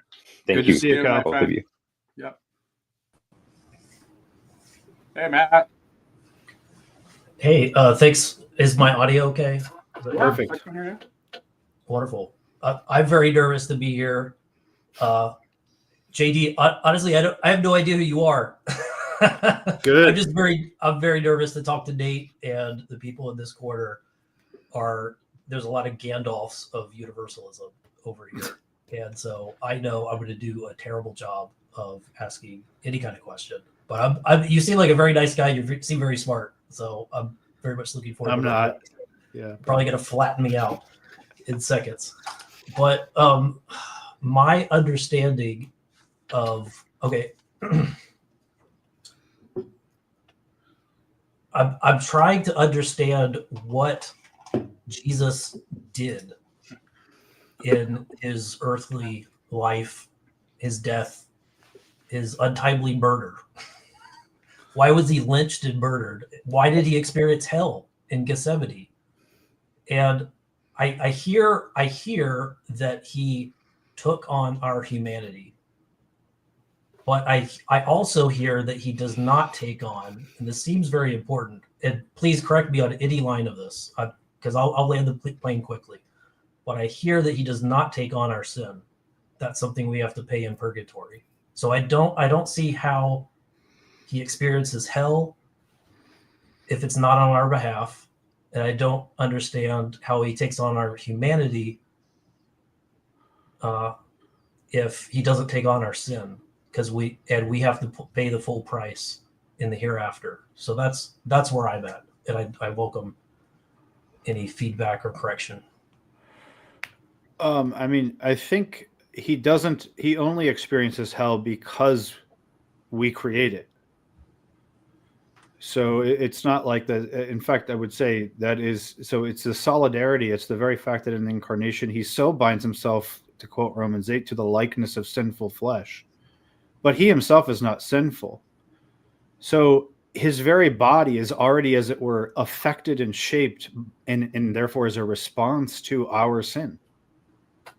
So the form in which he comes, the way he's born, what he does whenever he's ministering in the Gospels, what he says, what he teaches, how he dies, how he descends to Hades and hell, how he's resurrected from the grave, how he ascends and is waiting for the 1 Corinthians 15:28 to occur. All of those things are both initiative of our salvation, so that he's the pioneer and author of our salvation, but also is responsive to our failure, our sin. And he's doing all of that at the same time, which certainly does make it, sort of confusing or like something we have to sort of parse through. But I think, nevertheless, I couldn't really imagine more of a soteriology that says we don't pay for anything on our own,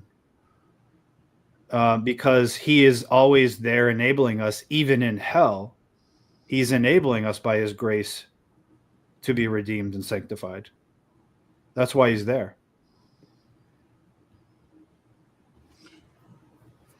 Okay, but there's no substitutionary atonement, obviously, in this scenario.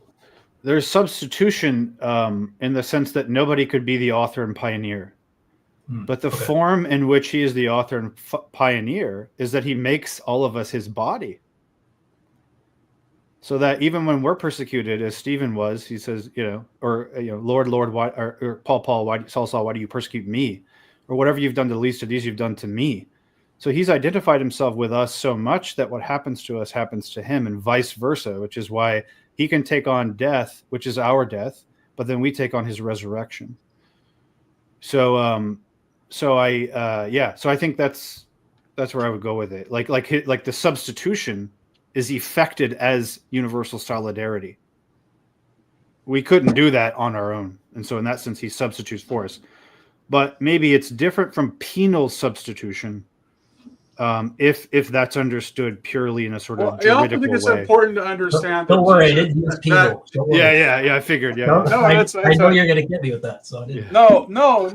But the thing is, it's like I think there's a way in which, like, there's a kind of an evasion there of the fact that the cause of the crucifixion is our violence. Like, it's our violence that is the cause of the crucifixion. So, Sure. in light of Gethsemane, I think this is an interesting question to ask because, Christ prays about if there's another way, and Christ was preaching a gospel of the kingdom that was rejected, and not even his disciples understood. What would have happened if the gospel of the kingdom had been accepted and the disciples had understood it? See, I can still walk with you all the way. So, full disclosure, I'm the bad boy here. I'm a Calvinist. Yeah, but you're one of my Calvinist friends who I adore. Yeah. So I can walk all the way with you on that. And one of the things I love about you Universalists is you have a very high view of God's sovereignty, which transcends him just foreknowing. And I love that. And that's not just an incidental thing we have in common. It's something that we can build a huge amount on. Because a lot of people have a lot of things in common that actually end up just being more incidental. You can't really build much on, but you can build a lot there. And you guys, there was something else that we have in common. But I do, okay, I really appreciate that. There is some kind of exchange going on, and that's still essential and clear. Yeah. And understanding how, there's a complexity there. And I can put it this way, Matt. I don't know if this will help at all, but personally, I'm speaking just totally from my perspective here. So not for Nate necessarily or whatever.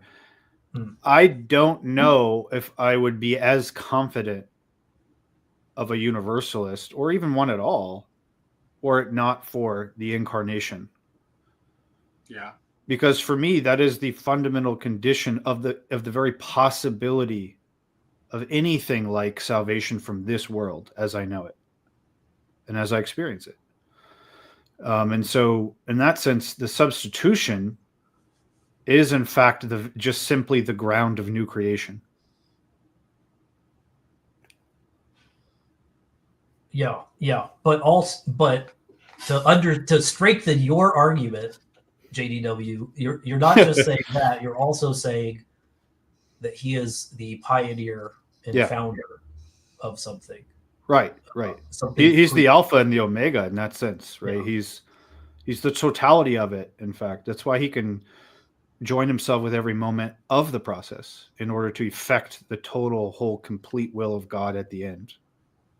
As the end, actually. Yeah.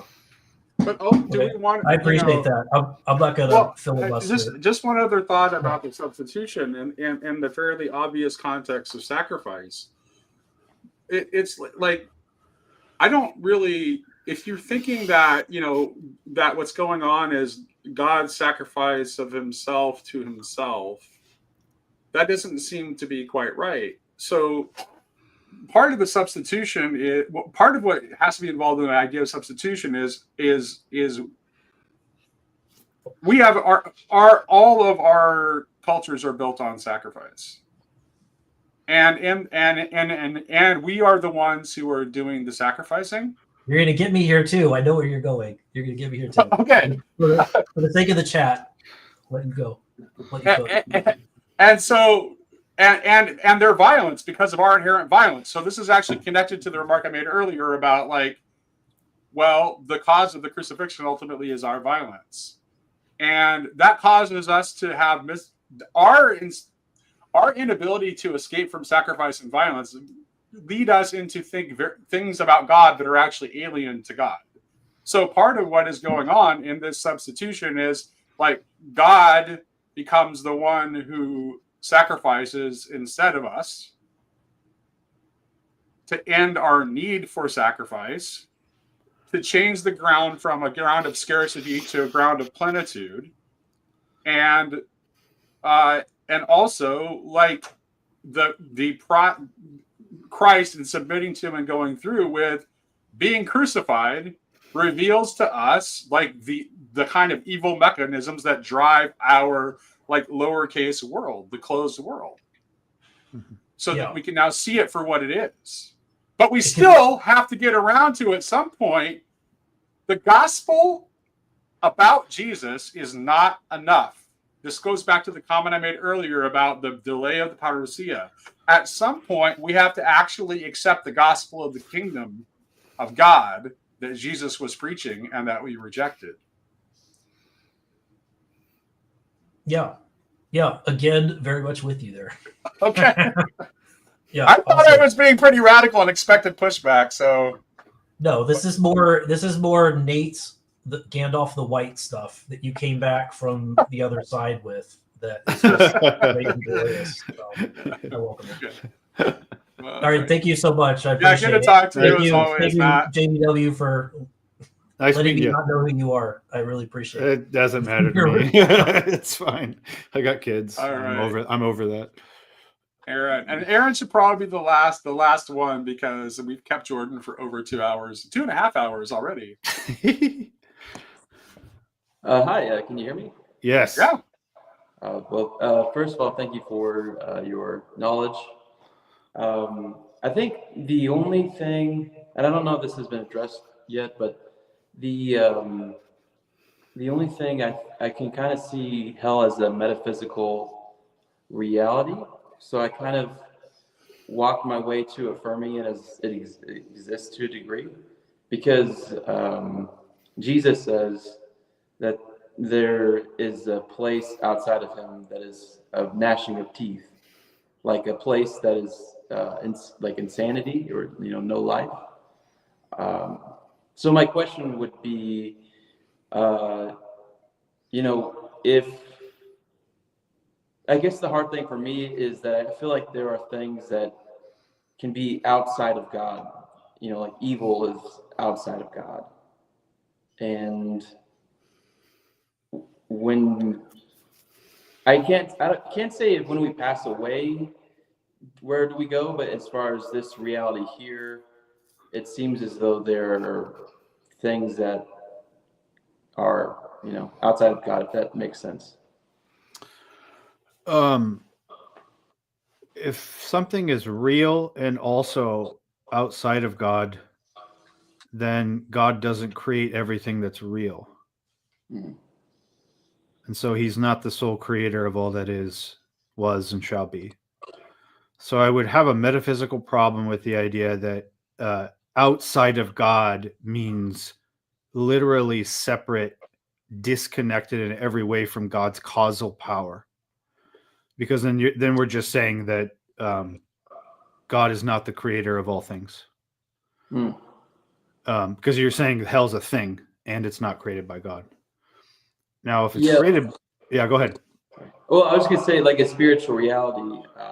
For example, you just in recent news of like the New Orleans attack, stuff like that, where it's like evil and malice, maybe for a cause that he believed in, as in that was righteous.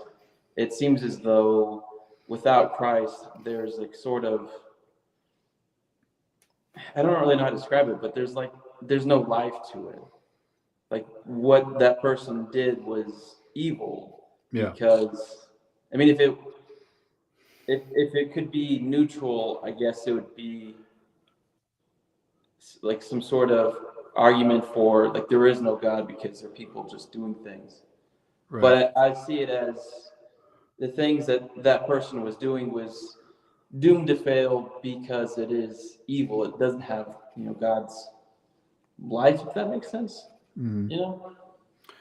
Yeah, I mean, I think I'm sorry. no, it's good. I think there's two things. One would be that I do think that evil is a product of the life that God gives us in our ignorance. We can give almost as an act of sacrifice to something that ought not to be.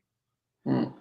So when someone murders someone or someone does something that's obviously evil, that's not something that God wills, but rather the life that he wills that we ourselves are, and the freedom with which we do develop. I'm not against free will in that sense. We can take that and give our lives almost like a kind of sacrifice of ourselves to bring into being something that, like saying the words of Gregor of Nyssa, something that God did not create. Mm. Now the question then becomes: are the evils that are sort of bastardized existences, or like miscarriages of existence itself, will these stand permanently? Will sin perdure forever in its effects forever? Will the reign of Satan and death be just as eternal as God's? And I think to that I would say no. And I would go to the incarnation ultimately, because it's not just, to an earlier point, right? It's not just that God became human and that he took on the likeness of sinful flesh, but per 2 Corinthians, he became sin and a curse for us. So God enters even the evil we ourselves generate in order to destroy it from the inside out. And so in that sense, I think that evil has a sort of provisional temporary existence that we give it, but it will not stand, exactly because of what you said. It does not have the divine life as evil in it in order to be eternal. That's a good argument. Yeah, there's just some things that I've kind of wondered in my own life of like how to reconcile those kind of things. Yeah, no, that's a good question. Thank you for answering. Yeah, thanks. Thank you, Aaron. Good to meet you. All right. Well, Jordan, thank you for this. The chat today is just like, wow. I tell you what. It's not normally this bad. That's just me, man. I don't know. Yeah, but it was real. I really appreciate you coming and doing this. I think it was useful, and I don't think if you want to disagree with me, you're free to disagree with me. But respect that. All I ask is that people respect that this position is it's a moral position, it's a logical position, it's a coherent position, and it has a venerable history in the tradition and shouldn't be just discounted. So. Yeah, totally. I think it's just a sign of basic decency and good faith on the part of a conversation partner to just be basically familiar with the position you want to critique. And so, for example, if someone thinks that universalism skirts around divine judgment, or that it evacuates all of life of any meaning, even though one of the earliest universalists in Christian tradition was himself a confessor for the faith and died from being tortured because he was Christian, then maybe you just don't actually know the position that well enough to critique it. And at that point, it's just sort of a moral question of whether or not you want to put in the time. Well, that's the thing. I think there's one thing that we haven't addressed yet. It's like I think a lot of the people who hold to universalism out of belief that they have to. Yeah. So it's like they come to the Bible and they do their exegesis and they reason through it, having already adopted a frame that says this must be the case. And so there's a whole bunch of things that they just can't even see. Right. Yeah. And I was once that way. As I said, I mean, I thought when I first heard just a thumbnail sketch of it, I thought, oh, that's obviously wrong. And right. And so that's, but it's one of those things where, yeah, how do you, it's sort of I almost think that like there's less and less reason to not become familiar with it the more and more this gets out and the more and more people talk about it. Right. And the more and more like the internet has been a thing, so I don't know. It's I also think this. I'm just gonna throw this out there. I wonder what you think. I think some people, and I have to say, I don't mean this in an entirely negative way, but there's a sort of Protestant reflex that says if somebody holds a belief with such total conviction, then they must want, almost in a dogmatic, threatening way, all others to be where they are at that moment. Mm-hmm. Because for a lot of traditions, belief is like everything. You are or are not a Christian based on the detailed sort of beliefs you have. And one thing that I just think some people misunderstand is, like, I myself, for example, I don't think, if I didn't believe in universalism, it would be very difficult for me to believe in God. It is that tied to my faith existentially. It's that tied and practical and ubiquitous in my life every single day. That's true. That's true in my personal case. It's like I had to come to see that I could believe in God, not that I could believe in the God, like specifically the God that is revealed in the scriptures, that I could believe in that God and be a universalist, and those things were not inconsistent, and in fact were the only source of a really truly robust universalism that is available. I had to come to see that before I could call myself a Christian. Yeah. Exactly. And so, but I think when people hear that, very often it's refracted through a sort of like, oh, so you think nobody else is really Christian or whatever.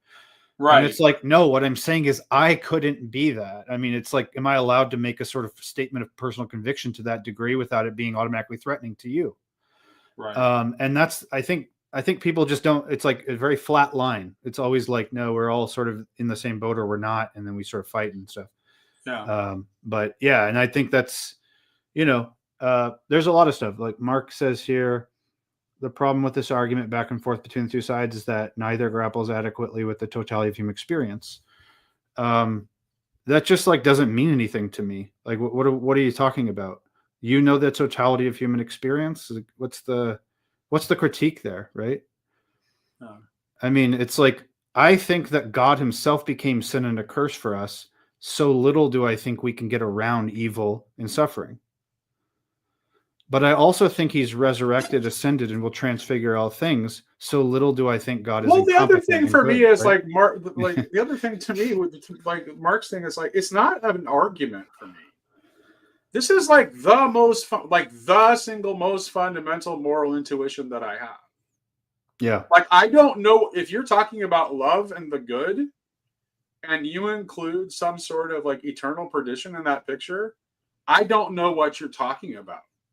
Yeah, I just don't. That's not what. If I believe in a God who is wholly good, who is love, then that God is not a God who would do the things that you want to say that he does. It's not. That's not an argument. It's like either that's what you see or you don't see. Right. Luke's let's Luke back in. Let's go back in. He wants to. Hey, buddy. Oh man. Can you guys hear me? I'm gonna mix that up. Very well. Okay. All right. Yeah, I had to come back and say I gotta go back and listen to what I missed, but Jordan, thank you very much for this, because I just touched back in and listened to what you guys said and said how it's existentially connected to your belief in God. Yeah. And I don't, there's part of me that, so I really love Peter Rollins. I don't know if you know who he is, Jordan. I do. Yeah, I do. Okay. I've been trying to bring him into these conversations forever because I just love that dude. Getting Jordan and Pete to talk would be kind of. We have a common Hegelian. Exactly right. Yes. Yeah. Although his is a little left, a little more left than I would like, but yeah. So I love that stuff. So I wanna affirm a couple things. Like a lot of people's criticism of, like my friend Mitch, my friend Mark. There's a couple identity markers of people who would know me in this space. Is one is I'm a Christian universalist. I'm also a Christian anarchist, but I also am a just staunch personalist, because I think all this stuff is connected to my understanding of Christianity. I think it's connected to my understanding of the incarnation. And so because I very much love people like Mitch and Mark and all these detractors that push on me, and because I'm a big fan of Peter Rollins and the Church of the Contradiction, Yeah. I want to acknowledge, and because of I'm familiar with my own history and my own evolution in kind of a spiral dynamics way of my understanding of these things. I want to be open to, as I say, the truth outside the truth that I currently apprehend. Sure. I want to have an existential humility about these things, but simultaneously, I can be open. This is the thing why I think I'm so confusing for people is I have this simultaneous conviction about what I see in regards to universalism and the implications of what that means for God and humanity. And I'm open to that syllogistic propositional structure not being exactly right. But whatever, this is the thing. This is why I say things like iconic thinking. These are probably terms of mine that you don't know. Whatever I mean by how I hold my propositions, I see them as icons. And so even if I'm not saying them the proper way, this is another Rob Bellism. Whatever the thing is behind the thing that I'm trying to point at with my words, like I know it's right. Like I feel I recently rewatched. Are you familiar with the Harry Potter stuff, like that whole world? I'm about to be. We're about to start book 1 with my kids. Okay, Oh. But I'm not. So I'm not really either. I know of it a little bit because I've gotten into it for my kids. I read every single one of them to my kids. So a Horcrux. The idea of a Horcrux Right, is this yeah. sacred object of which like contains part of your soul. Mhm. Good Will Hunting is a piece of art that's like that for me. It's a Horcrux for me. Mhm. I just rewatched it with my 17-year-old recently, and there's a scene in Good Will Hunting where he like, have you seen that movie? Yes, yeah, it's wonderful. Where he goes to where he's working with that math professor, Professor Lambeau, and it's at the end. It's their last scene together, and he does the proof that Lambeau can't do. And Lambeau's like, "Have you considered this? Have you considered this?" He's like, "I don't know what you call it. It's right." He's like, "Take it home. It's right." And then he's just like, "Do you know how easy this is for me? It's a fucking joke." Like that scene. I just feel like, what call it whatever you want. Like this thing that I mosaically see, that whenever I bring it down, it just falls to pieces and people argue with me. Whatever that thing is, I know is right. I know it is. Like I know it as much as I breathe that it's right. And it's like George MacDonald's Lilith, my favorite Lilith quote. I'll say this and shut up, but it's just like, I'm sorry I can't explain the thing to you. I but barely apprehend it myself. And the fact is there's nothing in you for understanding it. And the fact is the first step towards understanding is realizing you don't understand anything, that thing. Yeah. That's how I feel. It's just like, I can't explain it to you. And I actually don't think if you could even understand it mechanistically, you'd truly understand it. Because that would be what I call mammonistic knowing, not personal knowing. Yeah, it would be something other than that. Yeah. Yeah. And so I love this conversation so much because I think it accurately represents the God that I love. And I don't know, it annoys people. I think it's really, here's the question. Why is it so annoying to people that I like to talk about universalism? I don't like the hostility in some of the comments. It's like, I mean, it's like y'all get to talk about your vision all the time, and I don't come around and snipe at you. I just want to have the time they have, you know. I don't get it. It's like, okay, disagree with me. That's fine. But why? This is very true. But some of the comments are just like really hostile. And Chad, I love you, Chad, but I don't, the negativity Chad was bringing today, I didn't get that at all.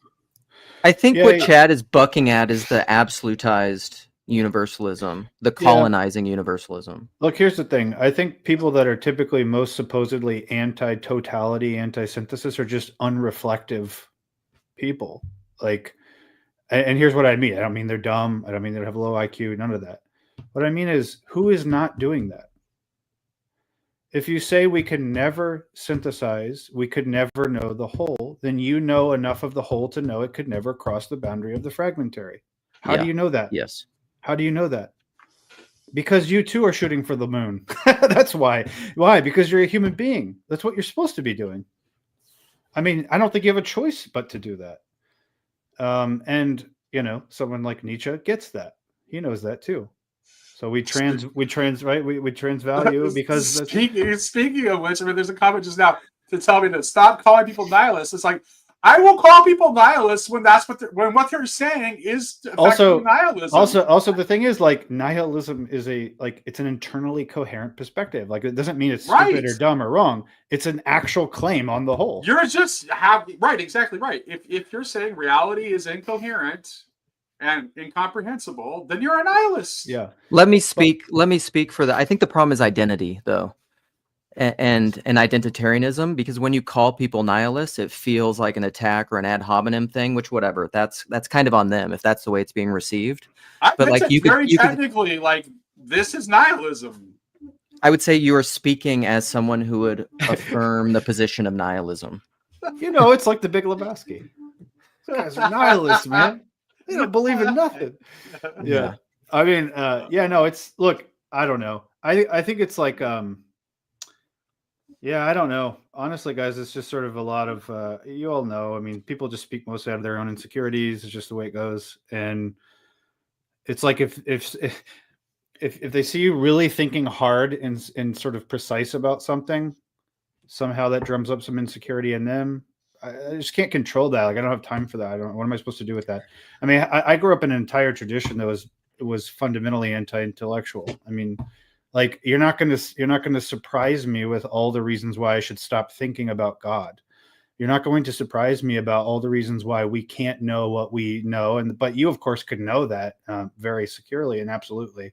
I mean, that's just all like whatever. It's just a bunch of words to redirect and to divert. I mean, it's like, I don't know. That's like a you problem, I think that's well said. And I like psychoanalysis a lot, but my last evangelical Protestant pastor said something that I love to quote, which is like, I learned a long time not to judge anybody else's intentions. And I think that's true because I don't know them and likely they don't know them. And so it's kind of a big waste of time. People sometimes don't know their own intentions, really. Often. Actually.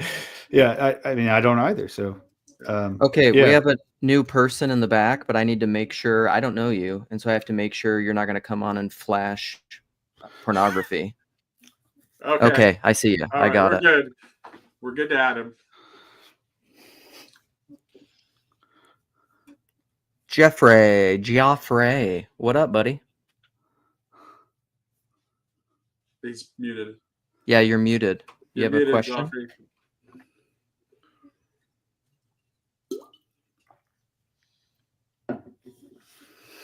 Nope, we can't hear you, buddy. You're muted. Can I unmute you? No, you're self-muted. I got you. There you are.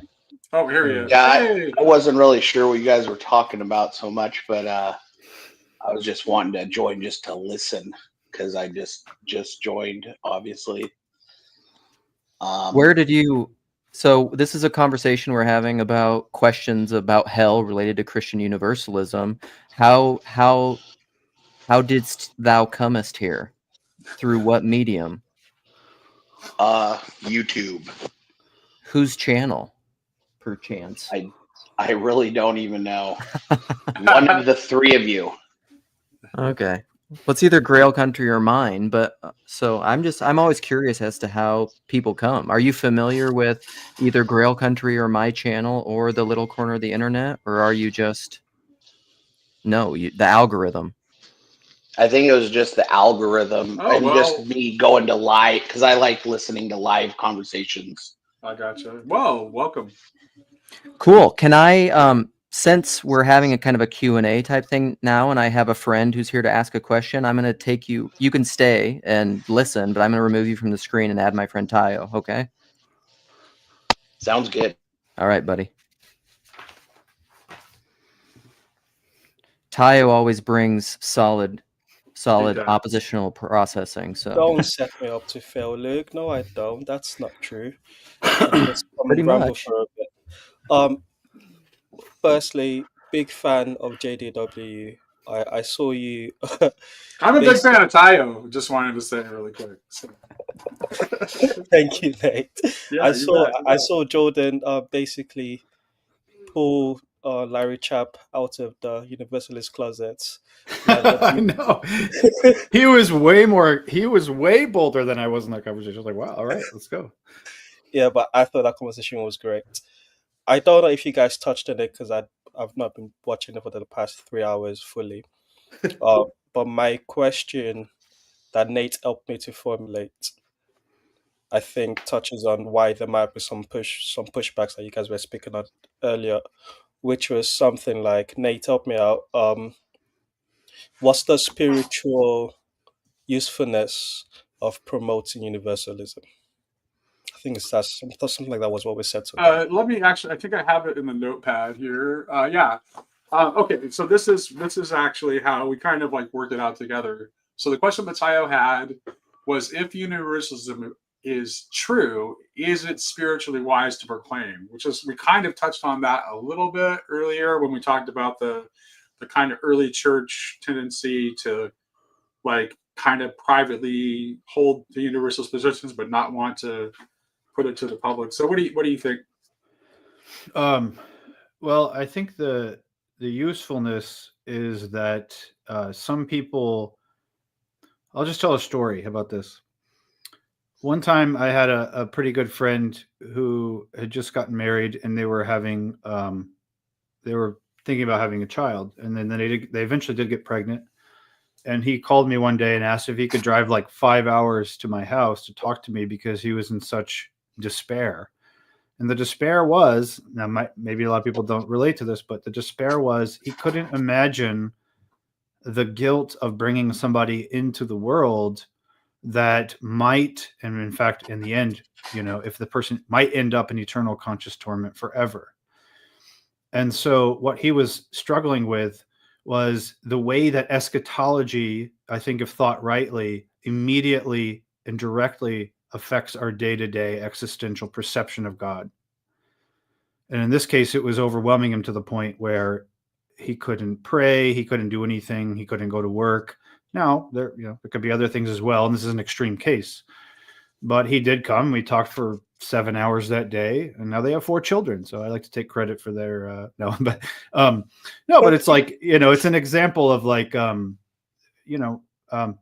the question of whether or not God is truly good is actually one that nobody avoids. This is what I was saying earlier was this is what and it's a question that no one is always answering in the affirmative or always answering in the negative, right? Exactly. Yeah. And so now different issues might strike different people in different ways. All the hubbub around how to read certain parts of scripture, whether or not you can read them literally or allegorically. I mean, all these things were like in the church fathers explicitly things that raise the question of whether or not God, in light of this depiction, is good. And the question, that's not an academic question merely. The question is God reliable and trustworthy such that he will solicit my faith? And when Jesus says in Matthew 7 to compare our fathers and parents to God as your father in prayer, if you, even though you're not good and wicked, give good gifts to your children who give to me, how much more will your Father in heaven give those, right? What he's telling you to do is to think of God as an utterly good father. When 1 John says God is love or God is light, it's telling you to think of God as love and light.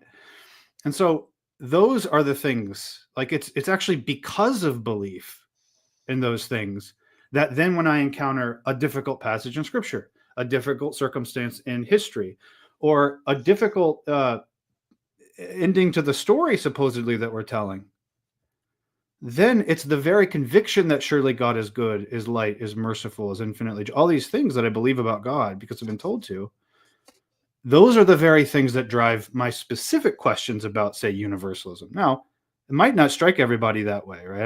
I'm not here saying everybody has to care about this the same amount as I do, right? Like I myself didn't always care about it the same amount as I do now, right? So it isn't like that. I mean, I'm not the one making those sorts of claims, but like, but for me, that's what I would say. So why I think this is becoming more and more of an open thing rather than earlier is, well, one is just honestly the time we live in. for two reasons. There is just the openness of like this. We're all in very different parts of the world. Things are not as easily tied up in so-and-so's commentary on Romans that only the very few literate people will even have access to. No, now everybody has access to almost anything. So these things are just not going away, number one. So we may as well address them directly. And then number two, this is, you know, look, we don't live in the time of Origen. We don't even live in the time of the Cappadocian Fathers or of Maximus for that matter. And there's an entire history of reasons not to believe in God or to believe in Christianity because of the baggage all of those things have brought over the centuries. And so as it gets harder and harder to believe in God and to believe in Christ, then I think it makes more and more sense that considering things that do or do not make God attractive or his beauty manifest are more and more pressing for people. I don't know if that makes sense at all. I mean, I can't prove this, Yeah, right? I think that a lot of that made sense, and I appreciate the way in which you explain that. I think I sort of took three things from that. I want to double click on one of them, but the three things I sort of picked up was, firstly, sort of it lessens the load of the spiritual journey with that if you live in a universalist world rather than a one with eternal conscious torment, which is a crazy name, but nonetheless. And the second thing was that's the second thing as well. I'll come back to. I want to double click on, but it's the advent of the internet and the information deluge that we're currently living. And the third one I think was actually really great, which is just there are new objections that the Christian traditions as old answers for that are re-emerging. I think I like that framing of it. But the second one I want to double click on, the internet of it all, is there not and you've read this more than I would, was there a conscious effort by the Universalist early church fathers to sort of keep that hidden, or is it more so a technological thing that stopped them from being preaching?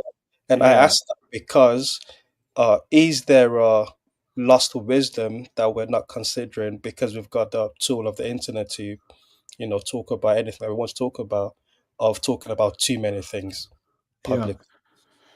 Well, I mean, I think it's I think in the actual historical case of the early Christians, I don't think it was uniformly the case that a Christian universalist, even at that time, would want to keep it hush hush. Gregory of Nyssa has it in his catechetical orations for new Christians. So when they're coming to the church and he's given them 25, 26 lectures on what the Christian faith is, more or less going through the creed, he says the devil will be saved in those lectures.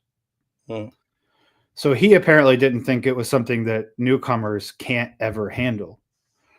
However, there were other people that would disagree. So in a sense, it's sort of like an intra-universalist prudential judgment kind of thing, right? And some would say, no, we should kind of keep it to ourselves, sort of venerable silence over these things. And other people would say, actually, it's pretty integral to what Christ was doing when he harrowed hell. And to see the goodness of Christ's entire life, death, and resurrection, you have to see how effective it truly is. And so, that's a dispute maybe people would have. The point, though, about the internet in the modern era is that it almost reframes those questions in a way that they could not have conceived of back then, precisely because if they really did all agree that the prudential thing to do always and everywhere was to keep this under wraps, they could do that fairly easily. Right? Because if you can't read and you don't have time or leisure to do that, then whatever's tucked away in book 5 of Origen's commentary on Romans won't be out in the masses, So, whereas I just think, kind of in a sense, for good or for ill, right? The dam is broken. My students do know about some controversial things in attacks on Christianity, whether I like it or not. So what am I going to do? Not address it? Or like my buddy who teaches in Catholic seminary, He's got seminarians coming to him objecting to very basic, actually fundamental Vatican II teachings based on YouTuber whoever who says that the Catholic Church was infiltrated and is gone downhill since then, right? So what is he going to do? Not address? So I just mean in that sense, like materially, we're at a point where maybe not addressing it or not talking about it is less of an option than it once was. Okay. All right. I think, and also one of the factors in the need to address it is, I think that as we are moving closer and closer to final participation, this comes back to the whole point I was making earlier about us being the cause of the delay of the parousia. It's like, it's at some point, like, we have to begin to take seriously the gospel of Jesus as well as the gospel about Jesus. And one of the things that infernalism does, it tends to make it so that being saved, being not going to hell is the only thing that matters. And it's like, okay, I'm not going to hell, I'm good. And that means that when that's your view, then you never actually engage with the real work that God has for you. Yeah, and I think in that sense, then the question needs to be turned around and asked of infernalism. What's the spiritual use of it? That's exactly my point. Yeah. I mean, for one thing, even just on a practical level, I think I mentioned this earlier, it didn't seem to work in Western Europe or Christendom, which is now mostly post-Christian, even though the predominant eschatology for hundreds of years was infernalism. So why aren't they all still Christian if it's so effective and useful and integral to Christianity? So I don't think it actually works. And in fact, the other thing is there's a lot of papering over, not you, Tyler, but I just mean like other people I've talked to that have raised this. What kind of psychological and spiritual damage has that doctrine actually done on a lot of people? I mean, Charles Taylor talks about the decline of hell as a major factor in like anti-Christian 19th century, 20th century polemic against Christianity. And you can read it if you just go read Diderot or whatever, right? Voltaire. So it's also become a cause of scandal in the other direction, infernalism. So is it wise to proclaim that? Right. So these things get kind of, Can I? I'm gonna do it anyway. It's a fool's errand because you've thought about this way more than I probably ever have. But just to attempt to answer that challenge and also to give some background to why I asked the question that I asked is, I'm thinking in the context of Sunday school. Yeah. I was a Sunday school teacher, and there is something to the story presentation of the gospel that necessitates the judge at the end to say yes, no, and it's I've heard you talk about your universalism enough to know that it doesn't do away with judgment. It doesn't do away with having to the consequences of the way in which you live. Mm-hmm. But past that, it gets very complicated in a way that's not very easy to teach to children. Now, Nate brought up the point about the gospel of Jesus versus the gospel of the story of Jesus. The story is usually a lot easier to grasp than the theology. And in the context of, again, back to the Sunday school, it's very easy for them to grasp the concept of God the Father as the God who says, the God who judges. Now, the final judgment of how that plays out, I think, leaning the other way of at the end of the day, it sends you to heaven or hell. I think that's also, you're right to critique that, but I don't think there's a clear and easy story to be told, even though I give a beautiful picture of what the gospel is in the universalist perspective. Yeah.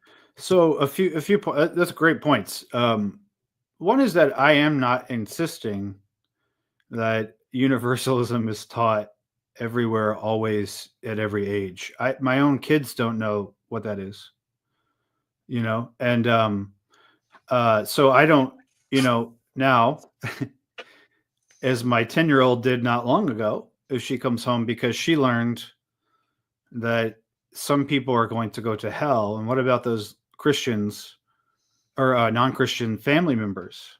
Well,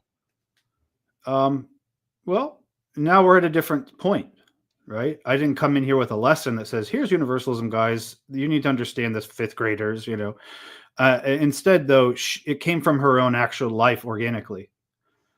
And at that point, I would address it. Or like, say, the way that the kinds of questions and concerns my 20-year-old students here at the university have, that's a different setting. And I do actually present, but all sides. I don't just present that one. And I also think too, like, in a way, what you're articulating, like, I agree with you. I think everybody has to struggle with those, though. There are very few infernalist preachers. There are some, of course, that make everything about hell. But my preacher didn't growing up. But he was definitely an infernalist. But he was still making the judgment. He's not going to say, imagine this, everyone's burning in hell, whatever, right? And most of my pastors and ministers growing up didn't do that, even though none of them were universalist. And so everybody's making those judgments. And so I don't think whether you're a universalist or infernalist, you're not really avoiding that. It's not inherent to one or the other.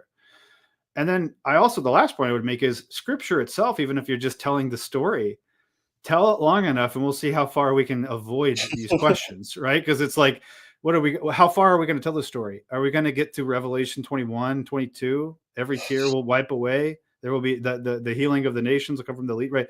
And then somebody pipes up, well, hold on. Won't I remember my grandfather who's burning in hell because he wasn't a Christian and he was an atheist? How will I not be crying?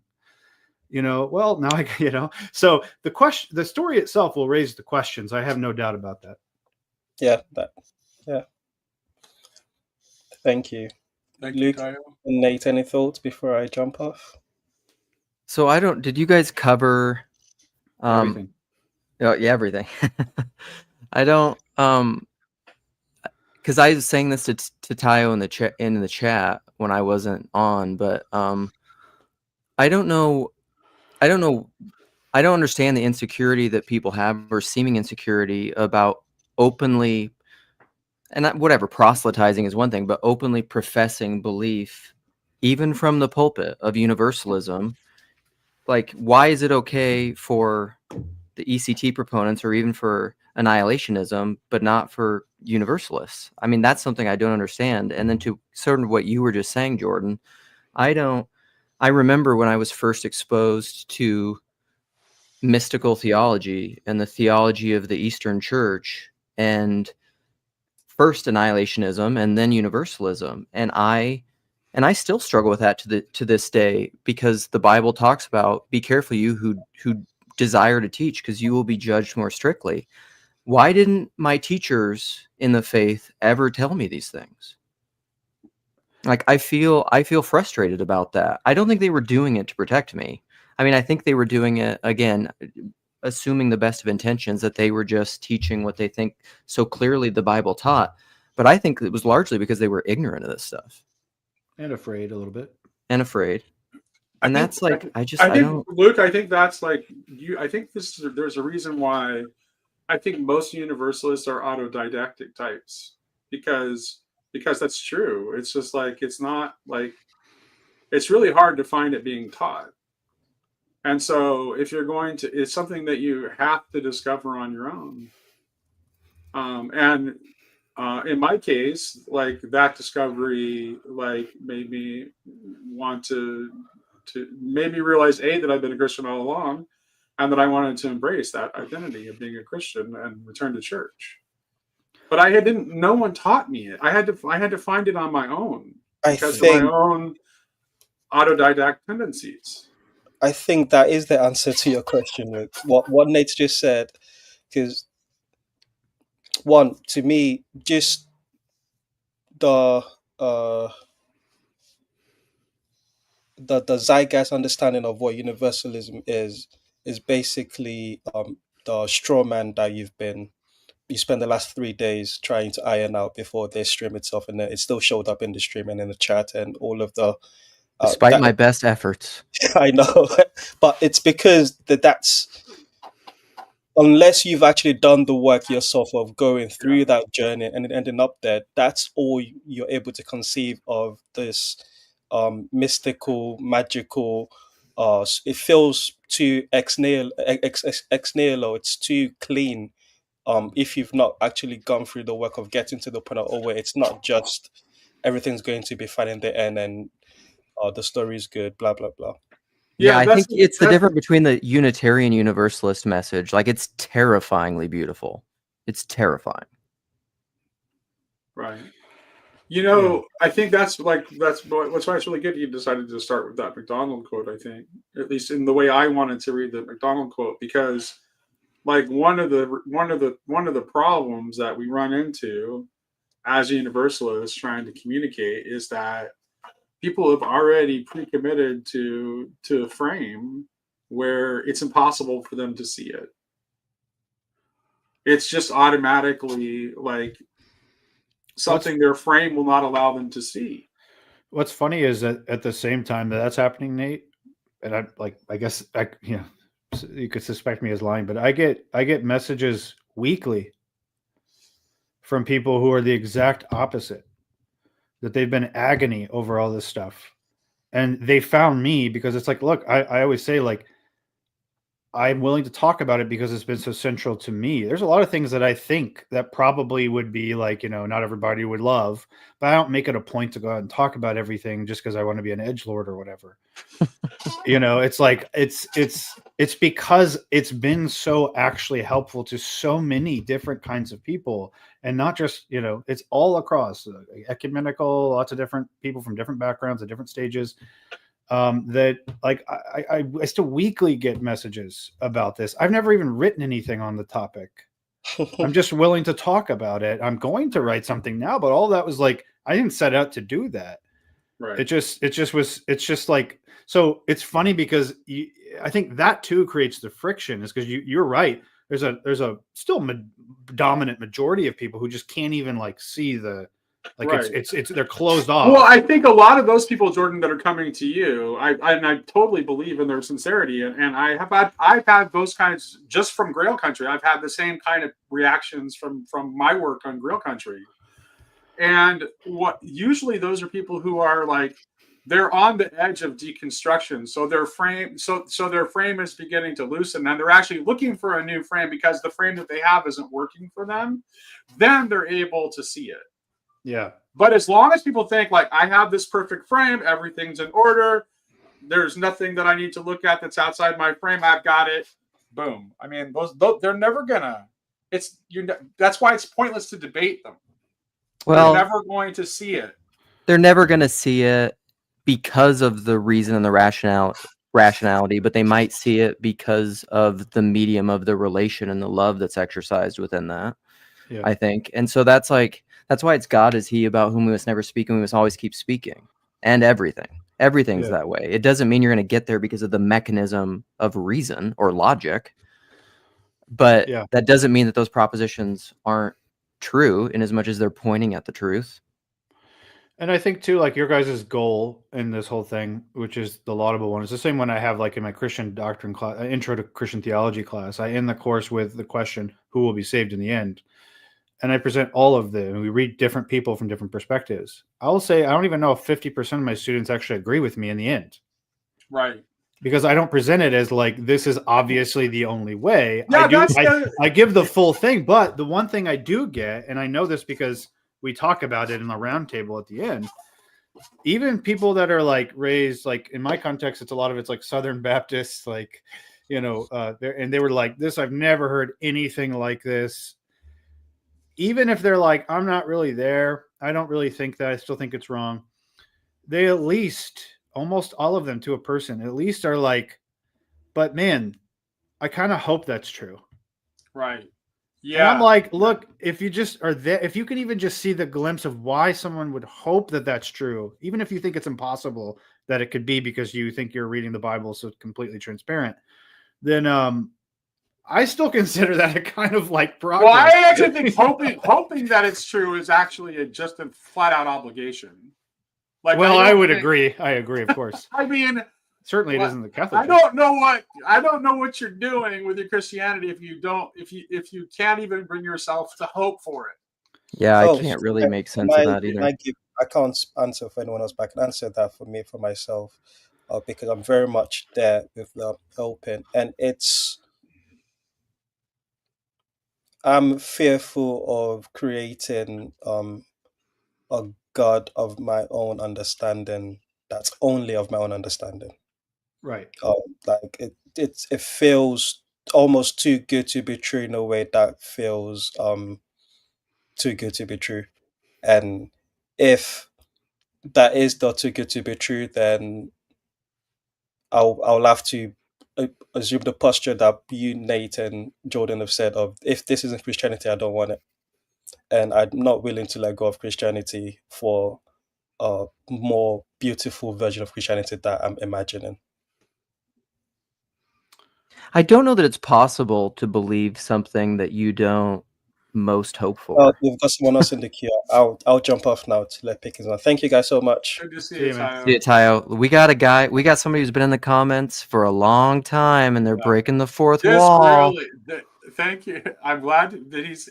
But this really needs to be our last one. My gosh, we're at 3.5 hours. Jordan's got other things to do, I'm sure. I got an entire class that I'm supposed to start teaching in a week that I haven't started planning. So there we go. Okay, well, we need to get you out of here soon then. Just tell them to watch this. It's just that I Lesson actually one. like this stuff, so you know. Yeah, good tell.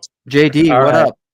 I'll try to make it quick because I came in here at the last minute over here, but I was actually like doing some dishes and stuff. Listening, I was like, I just wanted to express a couple things because someone brought up, I think it was Teo brought up an understandable question about even if it's true, what's the practical usefulness of propagating the idea of universalism. And speaking for myself, it's what allows me to have hope. Yeah, right. Amen. And I don't think we give enough credit a lot of times to the carrot when it comes to the carrot and the stick. Right. Like we don't give God's love and his beauty enough credit for being able to draw us in. And I know like last year, my mother passed. Well, now it's like 2023. My mother passed away suddenly. And she was sort of like my main source of like all my faith questions and everything. She always had something comforting to tell me. She passed away. And I'm like, I'm sort of like I'm a Catholic, but I'm a major cafeteria Catholic, and I'm like, well, I need to like go, try to have a good confession so I can take communion at my mom's funeral. And I just start doing some research and everything. And I suddenly learning all this stuff about like how easy it is to like go to hell. And you start thinking about everybody that you care about that's never going to make it. And like by most infernalist standards, and like that doesn't draw you in. Like that doesn't. Well, then I better do extra good so I can make it in. It doesn't matter because if I make it, I'm in hell anyway because everybody I care about isn't there, And so that throws you into a state of like, I don't want any of this to be real because I don't want my auntie who doesn't go to church to go to hell. I don't want, you know what I mean? All that stuff is what makes you excited for that moment before I started reading so much, for that moment where I was finally like feeling, and I have these waves throughout my whole life. I have these waves and I get these waves of like being away from church and then feeling drawn to God because something gives me hope. Something makes like that aroma of God's love becomes powerful. And I'm so excited to get closer to God. And I go to church, then I get to church and I get hit with all this nonsense that just makes me feel like someone's putting a gun to my head. And I'm like, I don't want to be there anymore, And I think like making the news good is what draws people to want to emulate the good. Being in love with God and in love with his love is what inspires us to be like that. Like if you're a Star Wars fan, and you want to be like Luke Skywalker, it's not because not being like Luke Skywalker is going to make you go to hell. It's like you're inspired. My hero growing up was Barry Sanders. Like I spent so much time outside in the yard practicing those moves because I was inspired, not because I was threatened. Like when we're inspired, we don't give enough credit to the power of being inspired by love. And when you're conditioned to move in love, the consequences of hurting a person is there. It's like when you realize you hurt somebody or you did something wrong, that love within you hurts. That's your consequence. Mm-hmm. And if you don't have that love that motivates you as your motivation, then all the rules and all the infernalism in the world isn't going to help you out one iota, because you're not doing it out of love anyway. And ultimately, we're talking about a God who can see our hearts. That's it. I'm done. Dude, I just wanted to let that out. That was maybe a super good way to close it out. By the way, you're awesome. That needs to be right clipped. on. That needs to be clipped for sure. One of us has to clip that and just use that as a short, because that was so perfect. I'll do it. I'll clip it and throw it on my channel. Yeah. I appreciate you guys. Yeah, and I appreciate you, Jordan, too. I follow all three of you guys, and you guys have been helping me get through this time where I'm like, grieving and everything. So I appreciate y'all. Oh, thank you. Thank you. Yeah. God bless, dude, brother. All right. Well, so Jordan, thanks a lot, man. This has been really good. I hope we could do more of these. I'm sure we will, God willing, in the future. Nate, thank you as always. There was somebody who said this in the comments. Like I grew up not being able to have these conversations. There's no capacity in any of the spaces I grew up to talk about anything like this, and it made me.